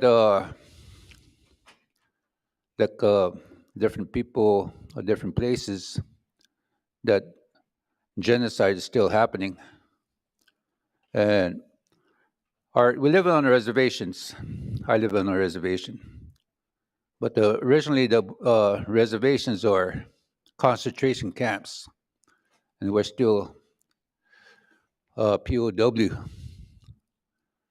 And I rode with the 38 Dakota Ride, and come to find out there's a lot of massacres. And over at Fort Snelling, they put all the dead, deceased relatives by the mall. And right now, the mall, they're expanding, and the corporations are going to buy it. But there's some of the families that want support to protect that sacred site. A burial is a sacred site. And we're at Standing Rock. And they told us that that pipeline coming through, and they don't recognize our burial grounds, all the places that they just plow right through our cemeteries or where they put our relatives. And the 38 Dakota, at Fort Snelling, they got all the women. They put them on ships or that boat, and it was just a standing room only. They starved them. As soon as they died, they throw them into that river, Mississippi River, and then the boat ended up in Fort Thompson, Lobrew. Those are things that to us it's very like today we talked about the water. Manewichoni is sacred. Manewichoni is water of life. But the abuse of our people is really we're still healing from all this genocide that has happened to our people, the massacres, and today we're still talking about boarding schools. We're still talking about a lot of places that are still not recognized. And I was interviewed by the media about when COVID happened. And I told them, I said, a long time ago, they used to wrap our people in buckskin or buffalo robe and then put them on a scaffold. On the fourth day, they burn it. Whatever they belongs, they have, even the horse. And we don't leave nothing behind. But still, it's a cemetery. It's a marking on that hill, sacred hill. And when I was young, the elders said, every hill is sacred to our people. Baha na wakha. Cha duktekte heche oyate hena iyo kina heche makochi kile el okoyapi, yung el makashinonkiapi. Chake hena kiksuya po na wota ki nitaki il hank eha wichoya kikta na taaku gash na baha na duktekte woche ke kakapina na wakha. Chake apetukile hechakse na unjipina ha okshikshe yontipina ha lila washichu wokile lila unshia unzapilo midakapi washitu. Oh, okay, you guys.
Ten-minute break.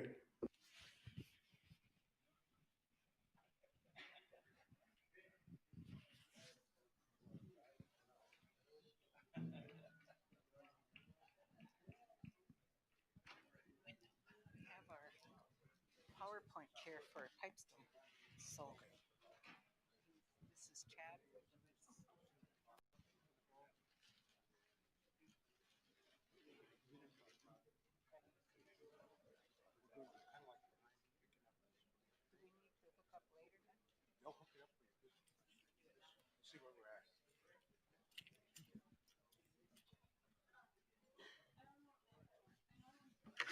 superintendent's on the line right now from Pipestone, so we'll just tell her to wait. Okay, yeah, so that would be Chicky, then Damien, leader charge, then He's over at Billy Mills right now. okay, then there'll be Sichungu Climate, Chris Resden, Rendez, and then Reservation Water Quality is. Oh, that's a long time now. So yeah, you guys are about at 1 o'clock, but I'm gonna be moving these things around. They're not up yet. We still got. I know that he's going through it. So Yeah. There's 4 behind me. Right after lunch. 1, 2. There's 2 in front of you. 2 in front? Yeah. Which one's in front of you? We have the Chichongo Climate Center, Chris Resendez, then Alicia Swimmer with the Reservation Water Quality. That's 2. Oh, and Dr. Robertson. Yeah. But I'll be moving them really close. Okay. So we should. Shorter. You can. It'll look at here. Yeah, this is it right. She's the superintendent on the line, so maybe we better tell her. Okay.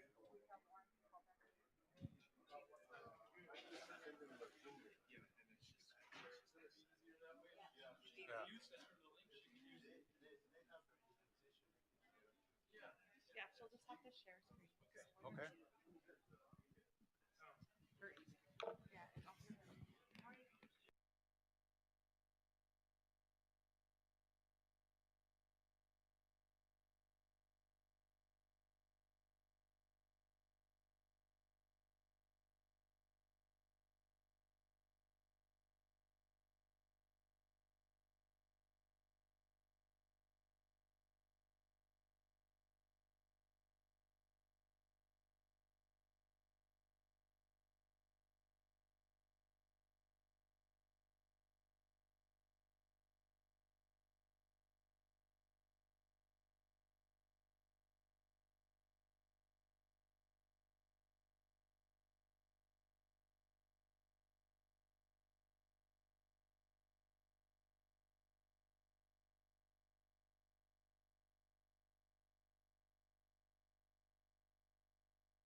Lauren, can you hear us?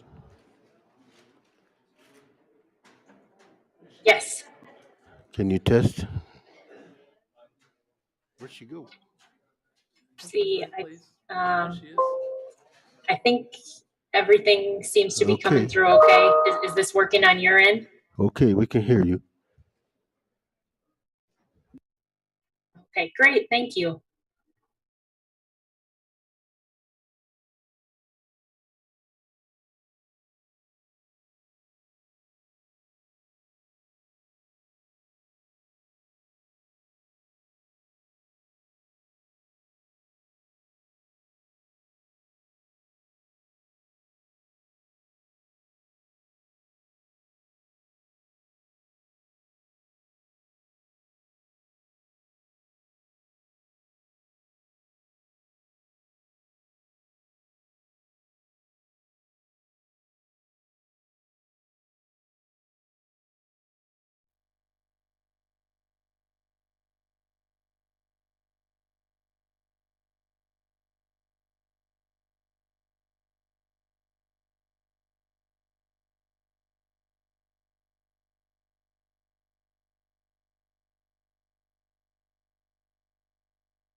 Did someone ask for a easel?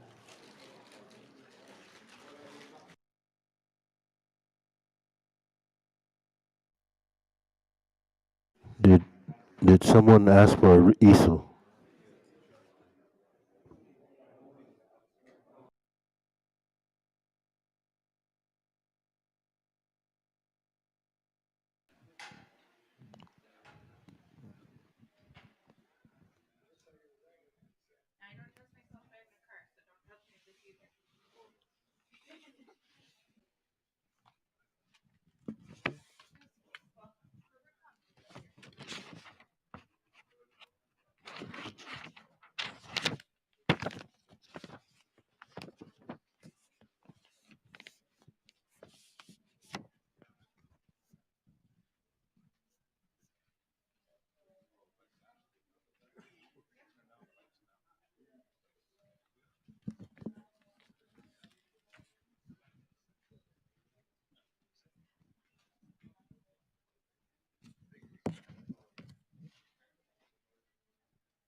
Is it Damien, right? Damien?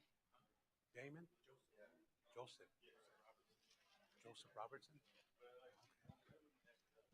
What's they got you as Damien leader charge? 9:30. 9:30 today. Okay, okay, Dr. Joseph Robertson.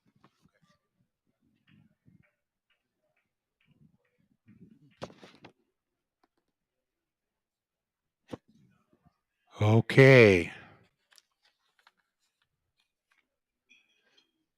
Get your coffee. I don't know if we have donuts or not. Rolls.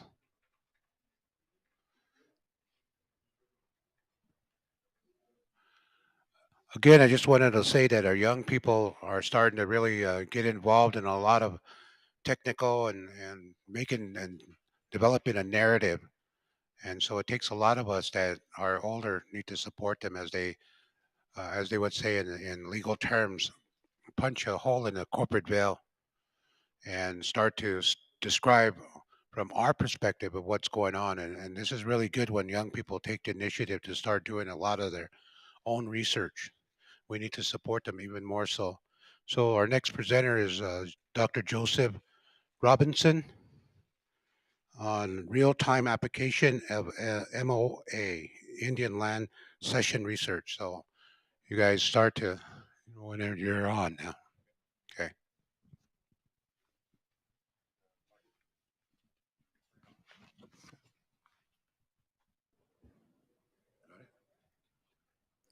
Good morning. Nope, I'm good. Well, good morning, everyone. My name is Dr. Joseph Robertson. I'm an enrolled member of the Sistin-Waptin Oyate of the Lake Traverse Reservation. I'm a Dakota citizen of my nation. I want to thank Phil and the Treaty Council for inviting me to just do a quick fire session on some of the work I've been doing in research and studying the 1851, 1868 treaties and overall discussing the ideas of what land cessions actually are and how we apply those in real time in the work that is continuing on here every day.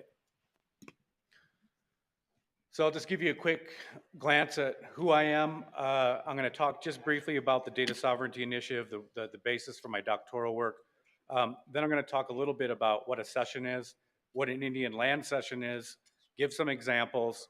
We'll just do some recap of that, and then I'm going to show and kind of discuss a little bit about how do we discuss whether or not something is everything a land cession or not. And then I'm going to just show you briefly a little bit about how the technology and the young folks that we are speaking about are engineering these solutions that are highly technical and help us visualize these treaties. So, like I said, I'm an enrolled member of the Sistin-Waptin Oyate of Lake Traverse Reservation. I'm the founder and chief data scientist of Mato Hitika Analytics LLC. I'm a data science company working on smart solutions for tribal communities. I always want to start with just a land acknowledgement of the people here, if the people aren't familiar with the reservation system here. I've developed a series of maps to just help everybody understand there are 9 reservations here in the state of South Dakota. I am from the Lake Traverse Reservation. I'm enrolled at the old agency district. And so the 7 counts, historically the Native Americans that comprised the Great Sioux Nation consisted of 3 divisions of the Oceti Sakowin people, the 7 council fires are the 3 major Oyates of the Dakota, Lakota, and Nakota people. Dr. Robertson, could you explain why that reservation is in that way that it's set up in that triangle? Okay, the way that the Lake Traverse Reservation was set up was actually a series of 2 sets of treaties. In 1851, the Treaty of Traverse des Sioux and the Treaty of Mendota formed the eastern boundary of this reservation. Then in 1867, an additional, another treaty was negotiated through Gabriel Renville, in which there was a land cession done on the North Dakota and South Dakota side that cut out another land cession onto which the Lake Traverse Reservation was one permanent homeland that was set up for the Sistin-Waptin people, and the Spirit Lake Reservation was also one of them. Here's some of the work I've been doing with training different communities about learning about how to draw their own land sessions. So this was a land session training session that I did up at Turtle Mountain just a few months ago with the people up there. And so you can see at the bottom, those are the Royce maps from the late 1800s. And so just broadly giving educational opportunities for our community members to learn about all these land sessions and the work that we're doing. This is another land session I did to look at the Sistin-Waptin Traverse des Sioux Treaty. These are the land cessions that consist of the Minnesota land cessions. With another group that I'm working with, we explored some of the land cessions of the lands of the Chippewa and the Wisconsin and Minnesota land cessions. And so you can see all of these different types of land cessions span the entire country. You know, and speaking of working with the young people, I've been working with the Native students in Sioux Falls, where I currently live, and they've been developing their own land acknowledgements at their their high schools there. And so they have been helping the school understand whose land is the school on. Here, this is a Lincoln High School land cession that part of these land cessions where Lincoln High School sits on the land of the Siston Wahpeton bands. Whittier Middle School here in Sioux Falls also is doing a 100-year celebration, so they asked me to commission a land acknowledgement for their school, and that school sits on the title lands of Session 410 of the Ahunktuam people. I just want to briefly talk a little bit about my doctoral work. I created a framework called the Data Sovereignty Initiative, and to create a collection of methods and concepts to responsibly bridge science and culture.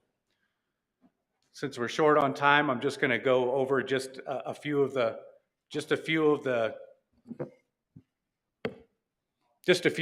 pieces of what this interdisciplinary system does. They're analytical theories based using data science in the work that I do, and it intersects culture, nation building, higher education, pedagogical design, and citizen science. So what we're trying to do is help understand that data sovereignty is a concept that isn't a force by law, but it helps strengthen tribal sovereignty. So these are the blueprints that I have developed that are just very simple ways to look at how we create cultural and scientific and interdisciplinary key indicators to design solutions that work for our communities.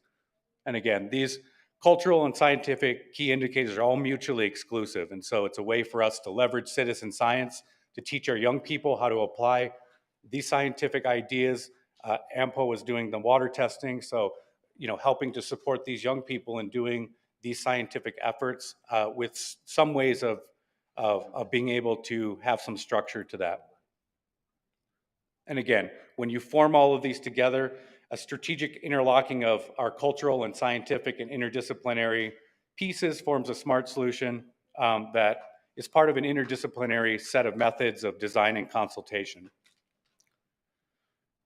My company, Mato Hitika Analytics, defines data sovereignty as in the context of nation building. It's the application of using data to leverage a data-driven outcome as a strategic act of sovereignty. Really, what the idea here is we create digital and data infrastructure that tribes and grassroots and different communities own by using strategic management of that data to act in a highly probabilistic way of affecting a policy outcome. So just to recap, tribal sovereignty is the governing action unique to our tribes, and this is realized in many abstract and concrete ways. We just see that with all these discussions that we have here. Data science outlines a dynamic and multidimensional way to actualize phenomena with data.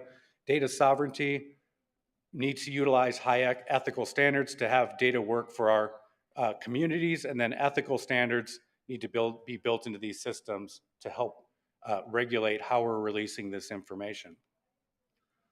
And again, I think we mentioned this over the course of the last few days, and when I was at the climate change meeting just a few months ago, we always have to be reminded that our primary philosophy is restructuring our kinship systems to provide an underlying framework for shared governance and professional development.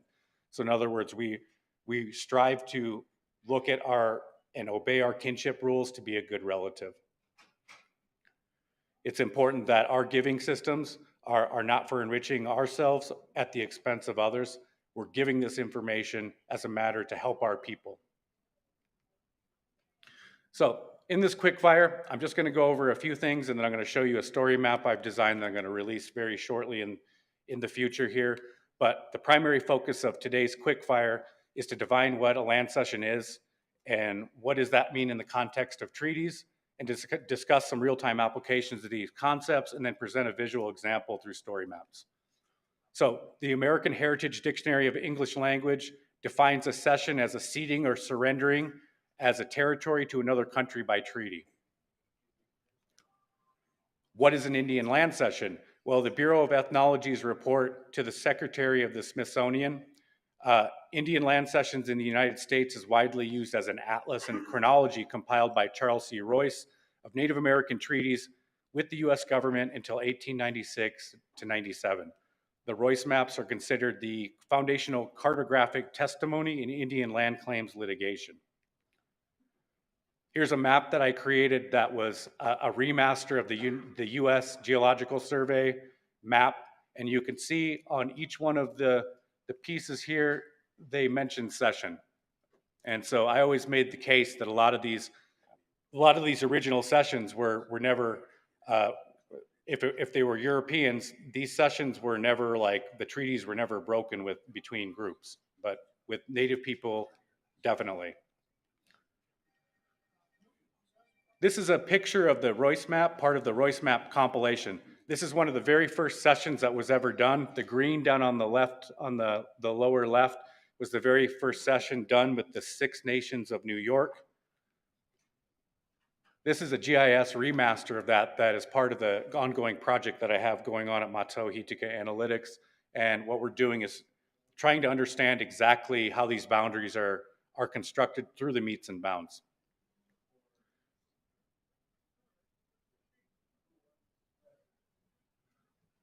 This map right here, as you can see, is in the center, and you can see kind of the formation of the 1851 treaty there by some of the boundaries in there, if you recognize what the 1851 boundaries look like. This is a geoprocessed image in GIS of the actual maps that Royce drew in the 17 to 1800s. This is the modern equivalent of the land cessions after I've researched and went through all the meets and bounds to design and put together all the land cessions, how they are, because it's very problematic. Just the drawings don't actually tell the entire story. This image right here on the very right side, there's this little piece called I call it the contested treaty revisionist area, and it's part of this Royce line that has always been a question of mine when we've been looking at the actual treaties of the 1851 treaty and the boundaries. So this is the current remaster and the current iteration I have of the research to help us through our indigenous perspective look at what are the boundaries of the treaty look like, and so we can study that. Conversely, if you understand the 1851 treaty, then you're going to understand the 1868. This is the carve out of the 1851, the Seward, the Dakota part of the 1851 treaty, then was part of the Fort Laramie Treaty of 1868. So been remastering all this in GIS to help our communities better understand through education what these things look like. Dr. Robertson, could you back up a little bit? Yes. Mitake the makoche wa aka walk le hirchuka opta otkhla if you can back up to the other slide, that Royce map you see in the bottom there, that straight line there. The original 1851 treaty boundaries takes us from the Missouri River to the Missouri River and to the East Bank. So back when the treaties were written, these maps were not, part of that treaty. So what you're going to find is that this contested treaty revisionist area there that he has, that was the original 1851 boundaries. So somewhere along the line, that was supposed to be our territory, but somewhere afterwards, another treaty was made to take that and give it to another tribe. So originally, that was ours. So, like I said, these maps were made sometime after the treaties were made. So this is something that we need to pay close attention to, and someday we would have to ask the Secretary of Interior to take a look at this, because there's another violation, a treaty violation there. Thank you. I think it's also interesting to add that in the ledger of the schedule of land sessions, there actually are footnotes that are represented. Let's say in 1851, there are footnotes that actually take other decisions that were in the 1880s, and he writes revisionist history that's forward in time at the time of when they wrote and had the meets and bounds or the treaty language. So you're right that those revisionist things are actually in the documents, and that's something that I'm actually still working on. But yes, there's lots of evidence that a lot of these areas, there's overlap, and they actually seeded it many times over, so they overlap, and so some of it doesn't make a whole lot of sense. And I'll show you a couple of things here as a result. But what I wanted to do, I've only got a few more slides and a little bit of time, so I just want to quickly get through. This is just the Treaty of Fort Laramie of 1851. I just always want to have everybody take a look at it because, again, you have to study the language directly to understand how this whole treaty came about and what did it do for our people at some point when all this revisionist history started taking place. And again, I always think it's amazing that the X's down here at the bottom with all the signatories, that many of our people didn't even know English. So they were just signing X as their name. But again, more importantly, there's just a recap of the two maps. Here's an example of what one of the maps looks like from the 1850. It should load here in a second. Again, from one of my previous discussions, again, here's part of one of the sessions in there from March 2nd of 1888, I think. It says, the latter becomes inoperable because of failure to obtain consent from the Sioux, but with the understanding it would be accepted. So the act to divide the portion of the Great Sioux Nation into separate reservations was really, I mean, they just wrote in there that we'd go along with it, but they didn't actually have consent. So it's really important to look at this language so we understand exactly that this is written right into the historical record. This is currently the map that I have of the 1851 areas that I've remastered, and I'm continuing to work on the entire United States.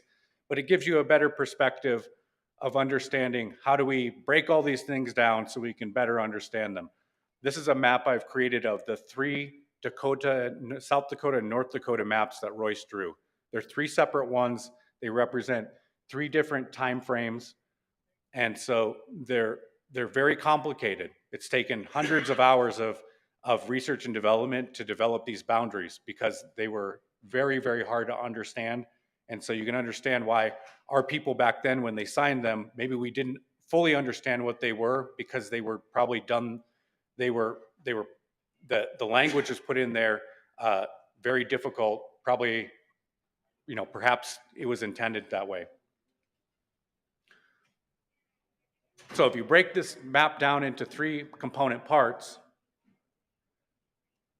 so again, you're seeing that some of these drawings, okay, again, are different years and different, and it really is, if you look around, the purple boundary around here is the 1851 boundary. So what I wanted to just kind of highlight today is exactly what David and Dr. Ode in the last presentation for Village Earth with the settler casualties is looking at how do you overlay these sessions so we can actually see them and then study them. So again, if you look at each one of these the purple boundary around here, you can see that there are additional sessions within the original session. So what I wanted to do is that as the last part here is just the quick fire, is here's the 1851 boundaries, and you can see the tail there and the red line. Some of the work that David and I were doing prior to the Treaty Council meeting here was trying to understand what do the sessions look like outside of the 1851 boundaries. So there's a picture of all the numerous land cessions that happened after 1851. So to understand it, you have to understand it from when 1851 happened and then all the subsequent sessions that were done by executive orders. So to recap, a cession is defined as a relinquishment of territory by treaty. So it makes you wonder that after 1871, when they stopped making treaties, when Congress passed the law to not have treaties with tribes again, then what do you call a cession after 1871? Is it the theft of land? Is it a congressional action? The schedule of land cessions contains an examination of treaties, agreements, executive orders, acts of Congress, referred to in the schedule, which follows, will show that there are various methods of dealing with the Indians in regard to lands, and that these methods have not been entirely uniform. That comes right out of the Bureau of Ethnology's report. Thus, some land cessions sometimes relate to treaties, but land grabs disguised through legislation, structural racism, and then the settler colonial construct, or the doctrine of discovery, was maybe really the basis for all these things.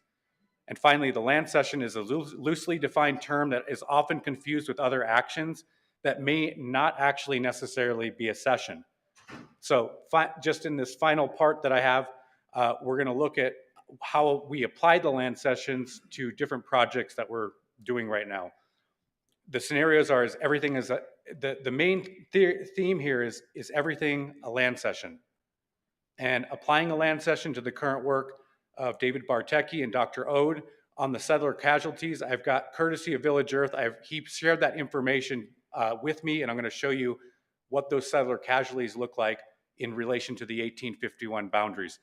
And then we're just going to look at a story map briefly as my final idea, and then I just wanted to mention Chris Resendez from Spherical Analytics. We're also going to apply these treaty boundaries to the work with this climate center that, with the grant that Phil and the team he's put together, we're working on today. So finally, is this a land cession? These come from the Indian Claims Commission maps. That's the Indian Claims Commission map from 1978. I would argue it's not a land cession because it was an adjudication of the actual claims from the treaties that were signed. This is a picture of Father De Smit's map of the tribal boundaries from Fort Laramie of 1851. And you can see there's no tail down there on the bottom. This is the actual picture from the Custer State Park Fort Laramie Treaty like plaque. And you can see, look, that they acknowledge the tail in that. So which one is it? Is it the cutoff, or is it is that entire tail a treaty area? And so again, you have to understand that the Indian Claims Commission maps may or may not be a land cession. They're adjudicated Aboriginal title from the claims commissions back in the day. So here's that contested treaty area. Again, which is right? Is it the cutoff one, or is it the one on the Custer State map that the state put together? Or if you look at the Sioux Nation up here, you can see the tails cut off there from the Indian Claims Commission. Finally, my last couple of slides just represent, you can see the Fort Laramie Treaty of 1851 and the settler casualties. If I get a little bit closer, you can see that some of these casualties actually line up with the boundaries where these treaty boundaries are. So there's a good chance that our people were fighting to defend those boundaries during those times. And again, the blue over there, that's probably a lot of the stuff that was happening during the Dakota War of 1862, which was a lot of the war for our people, the Dakota people.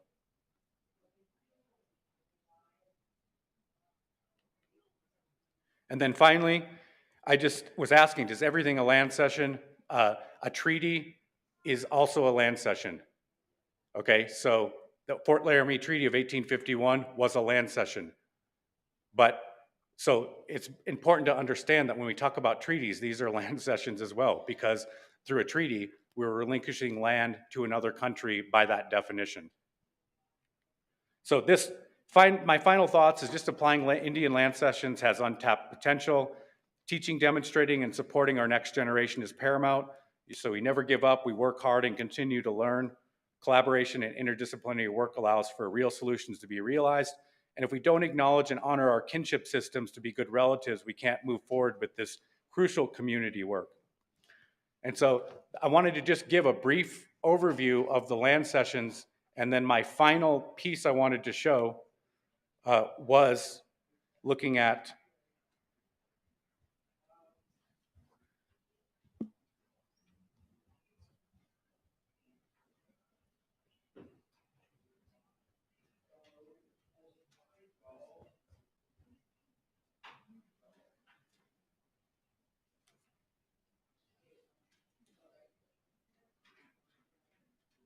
Phil's been asking for this for quite some time, and this is a story map that I'm going to publish very soon in the future that talks about the treaty making period. There's just a short delay because of the Zoom, but what it does is it outlines the treaty making periods. This is a way for us to look at, you'll be able to interact with this online, but essentially what you can do is you can look at the overlay between where the reservation system is and where the 1851 boundaries are and where the current reservations are.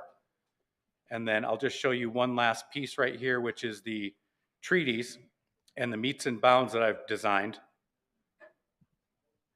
to help us understand each one of the meets and bounds. So I've numbered each one and put it geographically into these articles here. And so it will zoom into each one of those and then you can see each one. So for instance, commencing on the mouth of the White River on the Missouri River. And then the next one is then in a southwesterly direction to the forks of the Platte River. And the map will follow each one of those meets and bounds. And I've done that for every single nation in the 1851 that's in this story map. So when it's officially released, I'll release it to Phil to get out to everybody. And so that's really the direct work that I've been doing with the land sessions. So thank you very much for your time, and I'll hand back. Thank you. Okay. Justin. Can we make a comment? Dr. Robertson, can you tie this into back in the early 2000s, Russell and all them guys were meeting, Nachal Kolakachir were meeting at Crazy Horse School. There was a white-haired guy there. His name was Danny Sheehan. And from that time on, Nachal Kolakachir started the Lakota People's Law Project. But he asked me, he said, why don't you look at all these federal laws and treaties and ordinances, accords, everything that affects us, your people here. So I come up with a document, I call it the historical accounting of the Chitwan at the allodial title holders. And 1851, when it was supposed to go to 1901, 50 years. So if you look at the history, because I see exactly, I got some of that information you're putting up there. I went through some of that too. But from 1851 to 1871, another bad period, all illegal activities. So these old dealers said from 1871 to now, everything's illegal. The 1887 and the 1889, that from the 104th to the 103rd, when they passed that 1889, it took us to the 102nd parallel on our west. You know, so if you go into the Cheyenne River Reservation, that's the 102nd.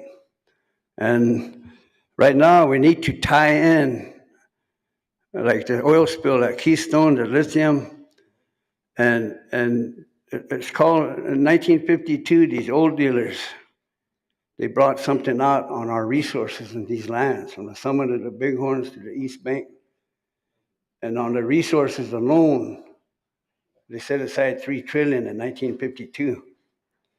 But our tribal councils and our treaty councils, we need to sit down and look at this monetary agreement that these old dealers put in place. Because they did that for, you know, we had very visionary people that could read your mind. They could remote view. Those are stories that we have, that our people had a way that they could remote view.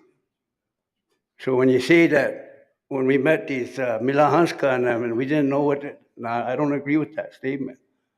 Our people were far seeing, but from 1851, when I went to Congress, they made a motion for 25 years. So some voted yes, some voted no. 15 years, some yes, some no. 10 years, they all voted for it. So right there, they broke that. From 1851 to 1861, they set up an organic law, which created these 5 states. in 1861. At that time, they were calling it Dakota Territory. In 1862, they violated Dakota's treaty. They were starving you guys out. And, so everything from there, like these old dealers said, from 1871 on, is illegal. We have to believe that. So if we look at what their information is, and now we're getting our own data now, finally. Got to concentrate on our own data. And then this monetary agreement that we need to talk about, we have to talk about it. Tribal councils, when they bring this up, it's like a whole education process or something. Or I don't believe in that. We got to get this moving now because of what the current effects are happening above us. What these guys are doing in this place between Machbia and Maka, right in the center there. That has a lot of meaning, and they're threatening that right now with what they're doing, with what the Space Force and all these things they're doing, but they're using resources. So now they're going to go into electric cars. So now they're getting all this lithium out. We have a that's ours. But we're not sitting down and saying, "Let 3 trillion they can do this." And yet we're arguing and fighting over, $100 million, which is nothing. $4 million, when you can comprehend this, is like what you're saying when you put these maps together. But on our side, it's illegal what they've done, even the war. So I'm glad that this is on the table now, and we have to discuss this resource. Let's say you were leasing 500,000 acres at $5 an acre, and you have 52 years or 150 years, and then you add 200% inflation on that. That's just a real scenario, that on the Cheyenne River, 700,000 acres. It's called Secretary of Restoration Order, Deb Holland. And there's some in Oglala too. So this restoration land, 700,000 acres, that's all she's like, you have to come. As they're calling it, the poorest counties in America where we live. We have to turn that around. That's what I've been working on since I worked with the Nachao Kolakich from 98. When I ata uta Kiglap, Makawich when I used to, but this is still here for us, and the young people need to pick this up because that's going to be our last hope. If we can't pull together, unity, pull together, we're doing a great disservice to the planet. Because the Lakota can save us more time. What these old dealers set aside, it could give us a little more time. If we don't do this, then the way out there, we're going to go down with the United States. Why would my father say that to me? He passed in 98. So we have to do these things as the original title holder, allodial title holders. Wakantaka, Ta, Hochoka, Ta, and we're just part of that. Even up to the Machbia, Maka. So it's really something that we need to educate the councils on, and we really need to get everybody to unite. Lila, some of them, it's just like they don't want to, they just have decolonize, or what Andy presented. That's hitting it right on the head. That we're in a system that was made to Utagni the Lakota. And these IRA systems, they're not ours. Born dictate. That's what these old leaders say. Born dictate on the Lakotas. So when you bring these things out, what these old guys said, some get offended. They shouldn't get offended. They should try to understand what's behind this, what's under this, what's on this, and what belongs to the next generation. So we're in a time now, critical time now. And I'm hoping that this is real good information we really need to pull together on this Makuche and the resources, because we're the one that determined that, what that amount's gonna be. And then we have to understand that there's been scams set up like this 1913 Federal Reserve Act, which involves the International Monetary Fund, World Bank, but that's really, it says Federal Reserve, but it's just the chair is the federal, the guy that's on it right now. It's just the international and banking cartel. No different than these drug cartels. They use usury. That's a scam. Money from nowhere. And that's why they're 30 trillion or something in debt. We would actually restore the US Treasury if we do this. You know, take it away from these guys that are creating these wars and destroying this planet, land, air, water, life. That's what it's all about. And I'm hoping that we can tie in the congressional acts, like what I just mentioned. They voted for that 10 years. That was what my research did. And I said, man, that's illegal, you know. The Lakotas agreed to 1901, 50 years. So it's been forked tongue ever since. And we have to talk like that. It's illegal. So I'm hoping that we can, I'm really glad, I'm glad this is all pulling together now so we can actually start putting that monetary agreement together with the tag on it. Pilamalo. All right, well, we're going to say, you know, one of the things that I want to mention is that ask the presenter the question. I mean, there's a lot of issues that you want to present and um, get off your mind, and these young people that are researching and doing all these information gathering, and they present it from a different perspective. And so when they do that, you need to allow to ask what they've learned and what they come to understand. I give you an example of me. I'm not a fluent speaker. I ain't. And my mom's a fluent speaker. But at the same time, one day she asked me about a Lakota word. And so I said, Mom, I said, you're the one that's a fluent speaker. You should know all the words.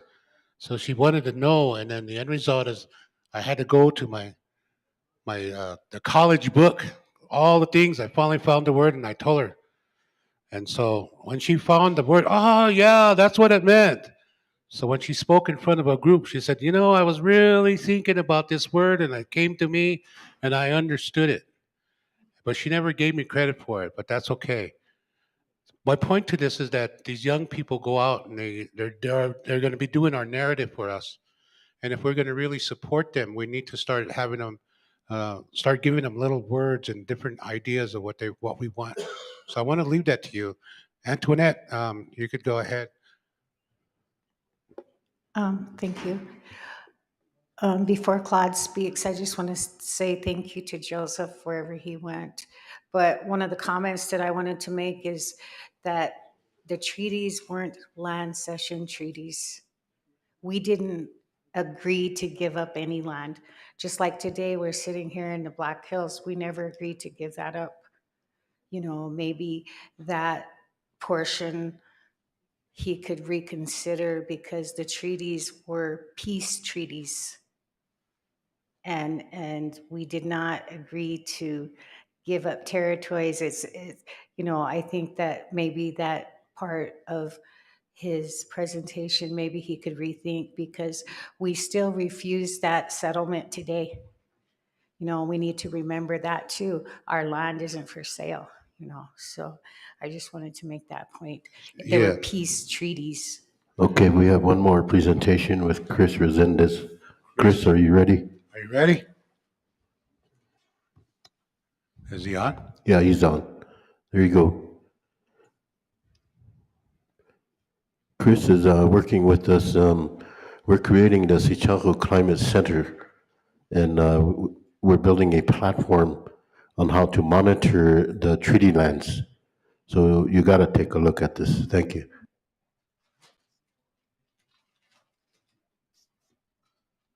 Good afternoon, everyone. Can you hear me clearly? Yes. Okay. Phil, would you like me to start with that handful of slides that we shared at the Great Plains Tribal Water Alliance? And Yes, then would you sure. like me to get into the demo? Sure. All right. So first, thank you all You have for a making screen time share. for me. Yes, sir. I'll be sharing the screen. So first, I'd like to thank everyone for allowing me the opportunity to share some of my work, my team's work, and how we will be collaborating with Dr. Robertson and Phil Two Eagle and so many truly global subject matter experts from the Indigenous community in not just issues related to sovereignty of a community, but climate, public health, economy, energy. So we're truly honored to be part of a team whose goal is to bring the data, that is the digital representation of truth in the analog and carbon and physical world, into a unified system that will be secure digitally and will be relevant culturally and will, we think, allow your communities to even more fully and more powerfully communicate with these data truth. And through this truth, regain and defend and express sovereignty on all the dimensions that matter. So I have a few slides that I'll use to explain myself and my company and our approach and our contribution. And then I'll do a very quick demonstration of what we're able to do. So I'm Chris Resendiz. My grandfathers were sweepers and veterans of World War II. My grandmothers were both among the strongest women in their communities, either in textile mills or at home and in the community. And for the past 30 years, I have been trying to find ways to bring these digital technologies into all communities that need to have data sovereignty and digital sovereignty in order to have other forms of sovereignty. And so the company is called Context Labs. The division of the company that we'll be working through is called Spherical Analytics. It's an intentional name. The Earth is a sphere. What we try to do is bring data about the Earth into power, where decisions are made, because we believe that we have great risk to our people, great risk to the planet, and that one of the key ways to help mitigate and manage and then reverse that risk is to bring these truth about the physical world into the rooms where these decisions are going to be made. And most specifically, on behalf of this emerging partnership with your communities, ensure that Indigenous communities, as they are in these rooms where these decisions need to be made, that you have as much digital power and data integrity as anyone else in the room. So what do we do? There's a term that is used a lot today called digital twin. And you started to see with Dr. Robertson his creation of the digital twin of these boundaries based on these treaties, some of which may be valid and some of which may not be. What you saw Dr. Robertson do is a brilliant and powerful example of digital twinning. From oral history through written history, with other sources of data, you saw Dr. Robertson pull multiple sources and test them and retest them through multiple methods to present to you these different views of the facts, such as they are presented. Before that, you saw another presenter, I think it was David, do the same. Take oral history, take written history, take your history, others' attempts at history, and bring them into a single digital or data environment, first and foremost to enable you to make the most powerful decisions about what the truth is. Our software does this using all kinds of math that make sure that the data can never be unintentionally corrupted. It will never become misinformation. It will never become disinformation. That's the first thing I want everyone here to understand, is that our software was designed to protect data. The only way we can safely share or disclose or show others our data from the indigenous community is if we can protect it. So the first thing we do with this software, when data comes in, we protect it and we keep the alarms on, so to speak. We don't just test the data once, but we're constantly testing the data so that anytime anyone gets access to the data and analyzes the data or tries to create new analytics or create new products from the data, in the background, there is software that is constantly running to make sure that if we have a water level sensor as part of our program, reading 130 feet of depth to water in a water well, that 130-foot reading never changes. At a place in time, it was 130 feet. And in the future, it can never be anything but 130 feet at that place at that time. And so the first part is making sure that any data that matters can come in, and that all the data that matters can remain safe, and then only the data that you choose to disclose, to share, to use is revealed. It is about data sovereignty. And what we're showing you here is an example of what we're able to produce in displays and visualizations and in dashboards and in storytelling, but only after all of the data has been tested and retested. And so there's a whole part of this system I'm not going to show, which is all about math and all kinds of other big technical terms, cryptography and cybersecurity, and all kinds of different deep math that Dr. Roberts knows that I don't. And then we get to tell stories. And I just want to point you here to this menu, because when we build this version of our software, it will be only exactly as your team designs it. We will talk about multiple boundaries. We'll talk about different natural assets or infrastructure or industrial assets.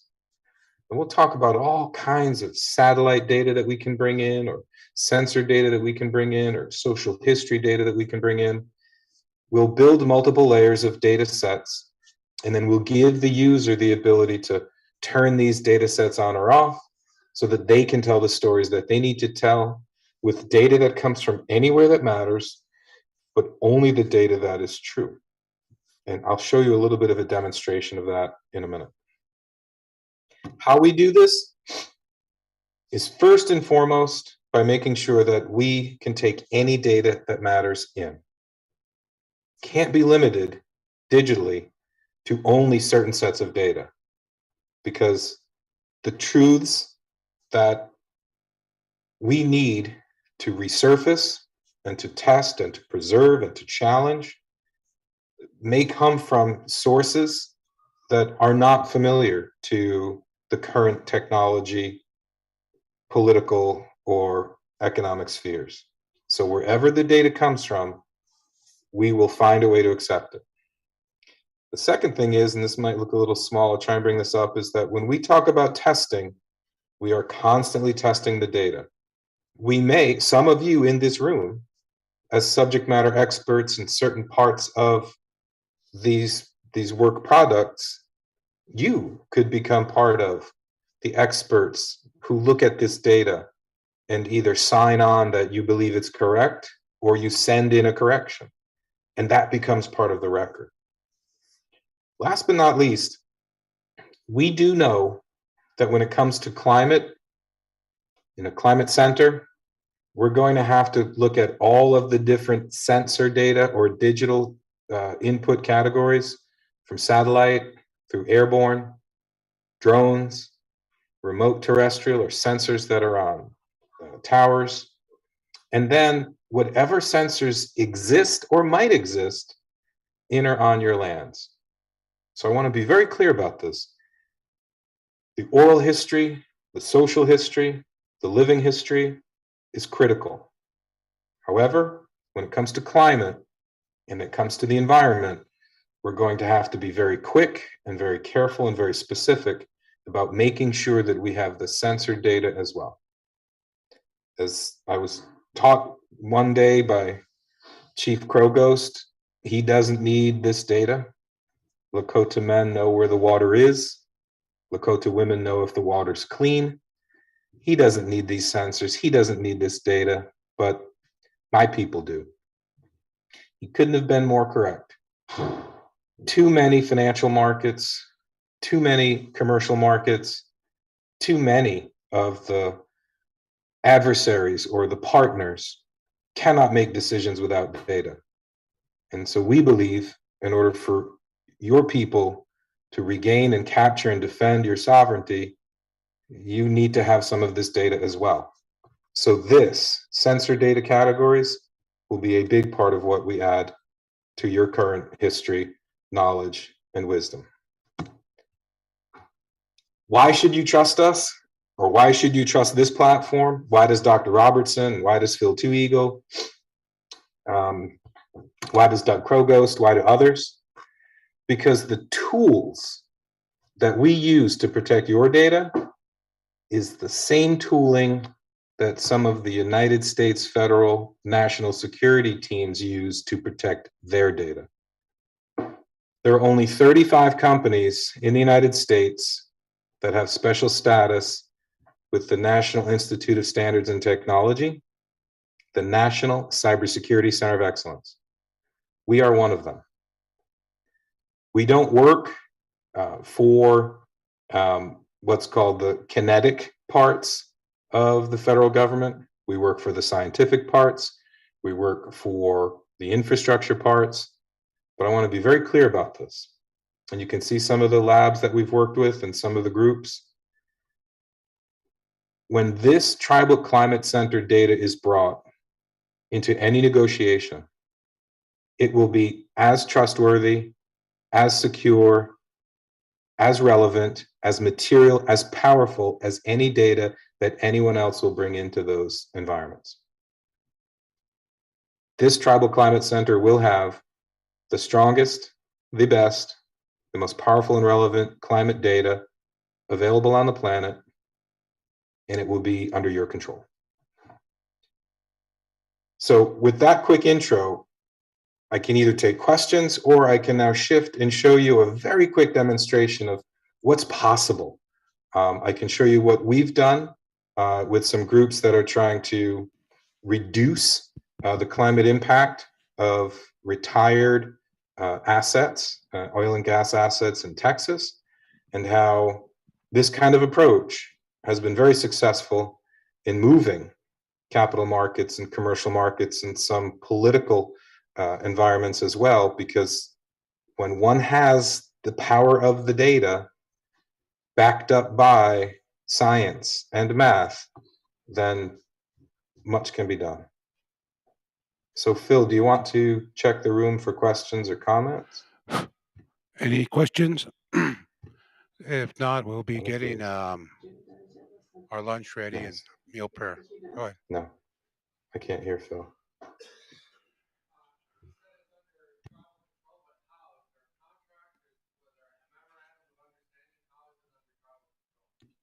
I cannot hear the room. He asked if it was under tribal control. How? You give him a mic.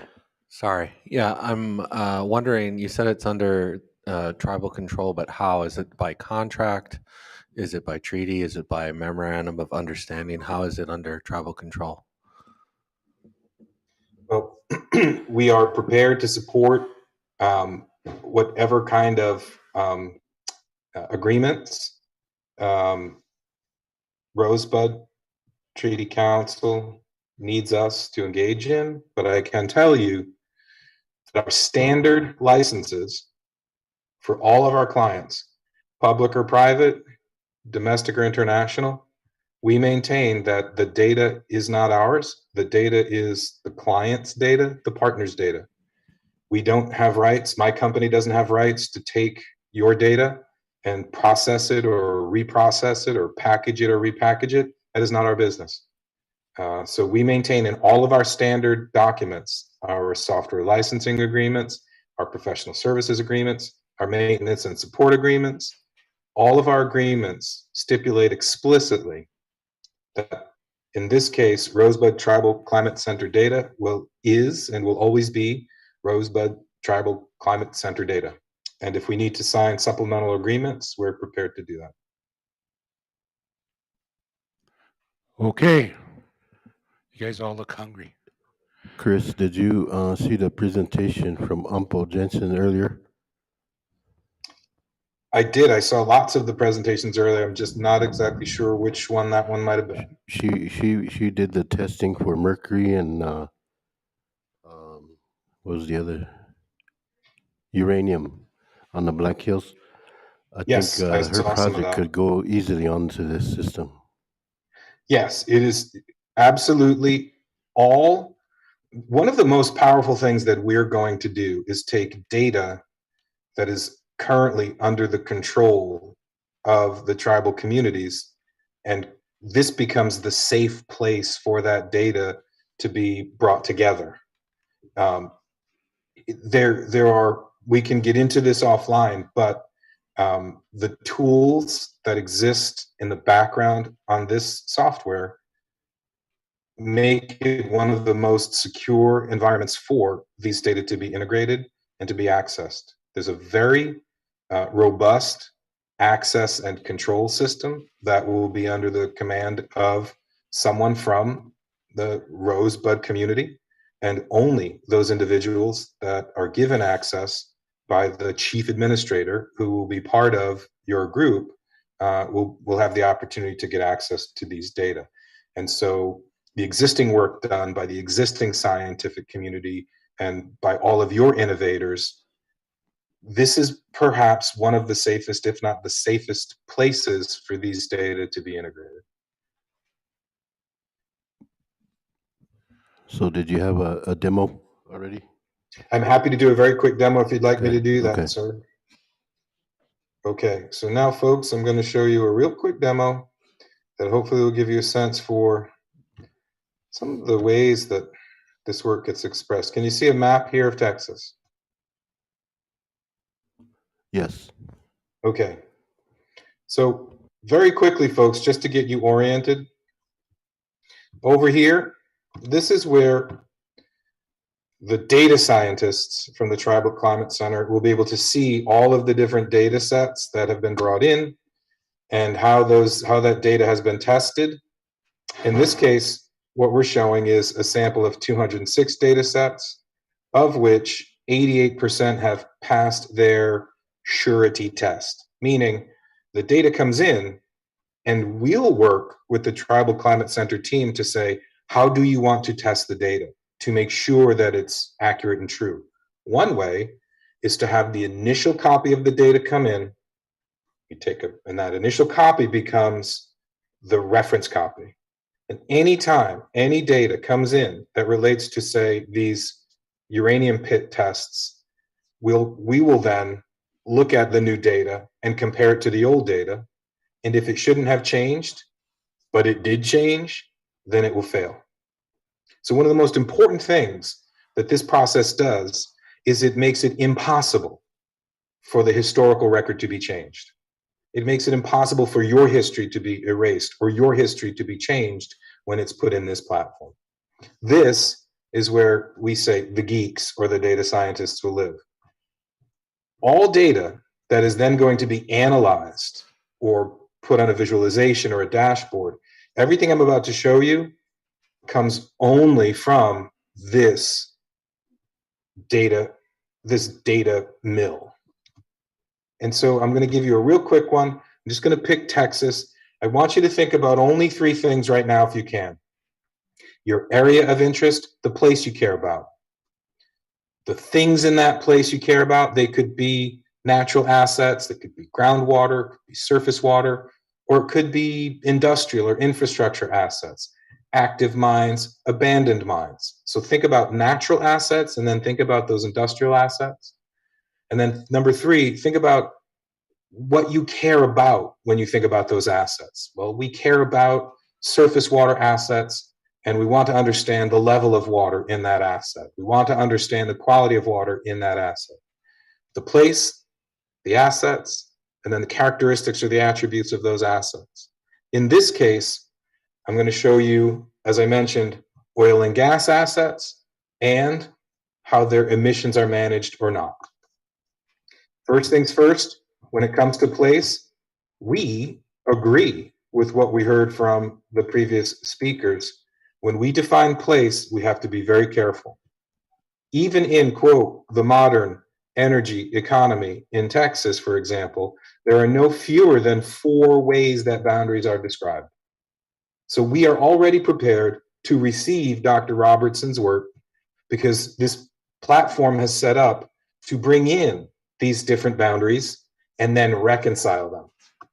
So first and foremost, making sure that we understand there may not be one definition of a boundary, and we're going to bring them all in and we're going to manage them. The second thing is we talked about different types of assets that we may be caring about. Again, in this case, I'm showing you oil and gas assets. Then I'm going to show you some natural assets. But in this case, we're going to be able to map the oil and gas and or the infrastructure assets, the mining assets, the industrial assets, the transportation assets that may be extant in Rosebud, and pull them forward as well. I want to be really clear about something here so you can see the power of what we're doing. These look like a bunch of little dots, a nice little pattern. But as we come into this, this is how powerful your platform is going to be. Every one of these dots is an individual oil or gas well, and we've gone back through its entire history, including all of its production, all of its financials. This lets us establish the baseline of truth for those entities that are operating or not operating assets in our tribal lands. But then we go to a better place, which is what about how those assets are operating with respect to emissions? See, the traditional methods are to look at how much oil or gas came out of that well. What we're trying to do is figure out how much methane might be coming out of that asset. We're trying to understand if that asset is operating in a way that's going to make the planet better or not. And in this case, the first, and this is the first question we ask, what does the asset owner operator say about emissions? And so we plink on this level, and what did we do? We brought in all of the self-reported flaring events. Those flares create emissions. And we said, well, here's what the asset owner says about their emissions. Now look at this. There's a lot of assets, but not a ton of emissions being reported. Can we go somewhere else to understand where those emissions might be captured? Well, there are satellites. And put that off. The orange are reported emissions events from flares that were provided by the energy companies. This here, these blue dots, are emissions events that were captured by the VIIRS satellite. You have 2 views on emissions. They're both incomplete, but together they might give us a better picture. Well, what if we want to go further? What if there's a place where we really want to focus, where we see a bunch of orange and a bunch of blue, where the operators say they had emissions and where the satellites say they were emissions? Is there another way to figure out what's true?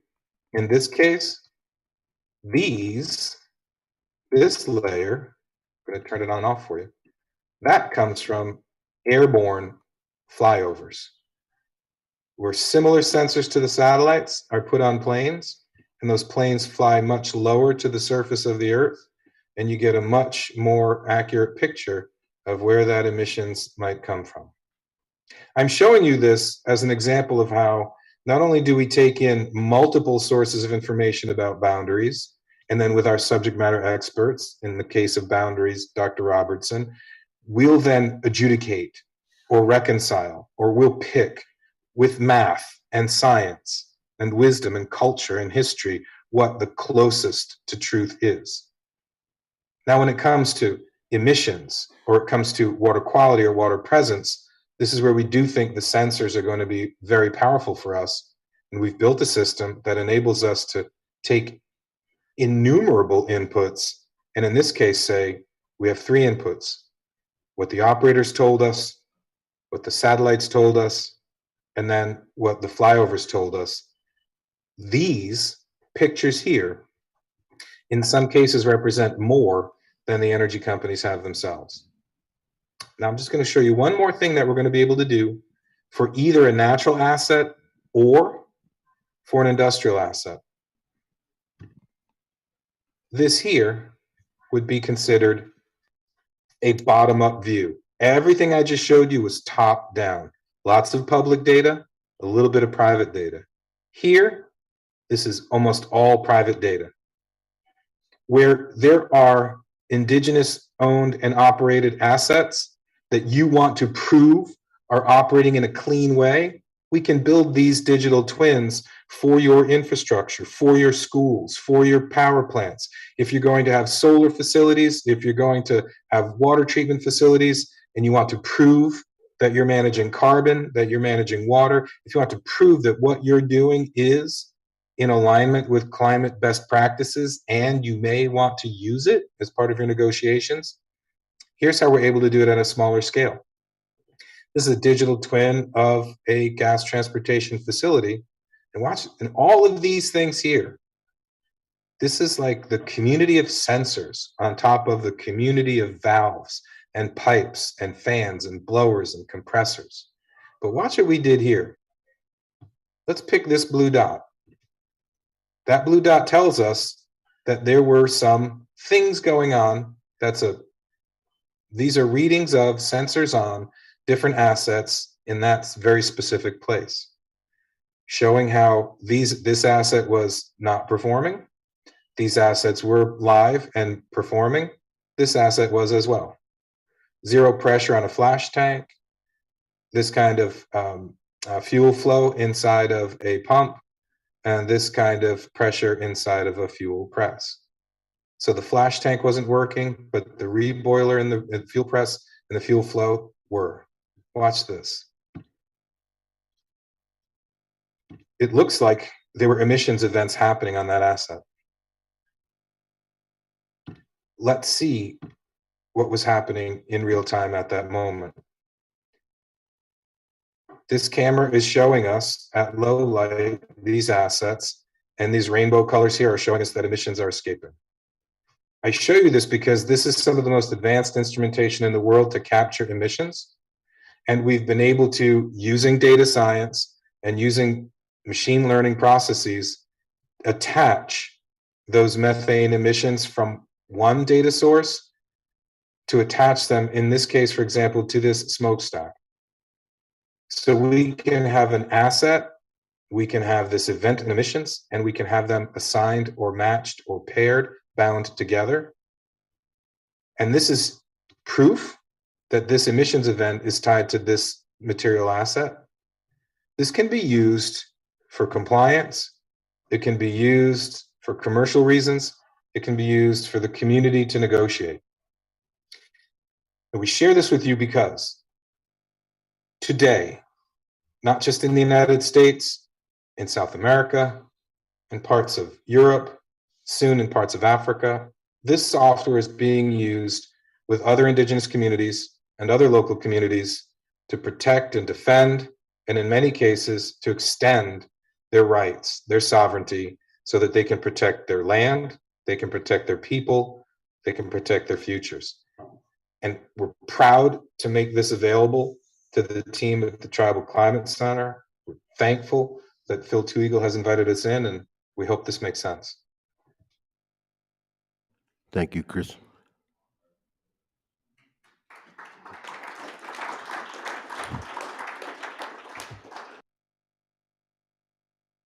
The food is getting cold out there.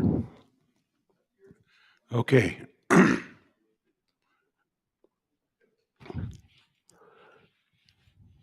Any more questions? Tahashi Rick Lochina Chichen. Yeah.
We'll be starting again at 1 o'clock.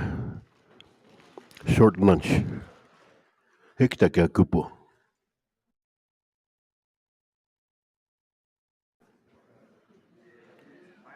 Tahashi Rick Ihakabiapo.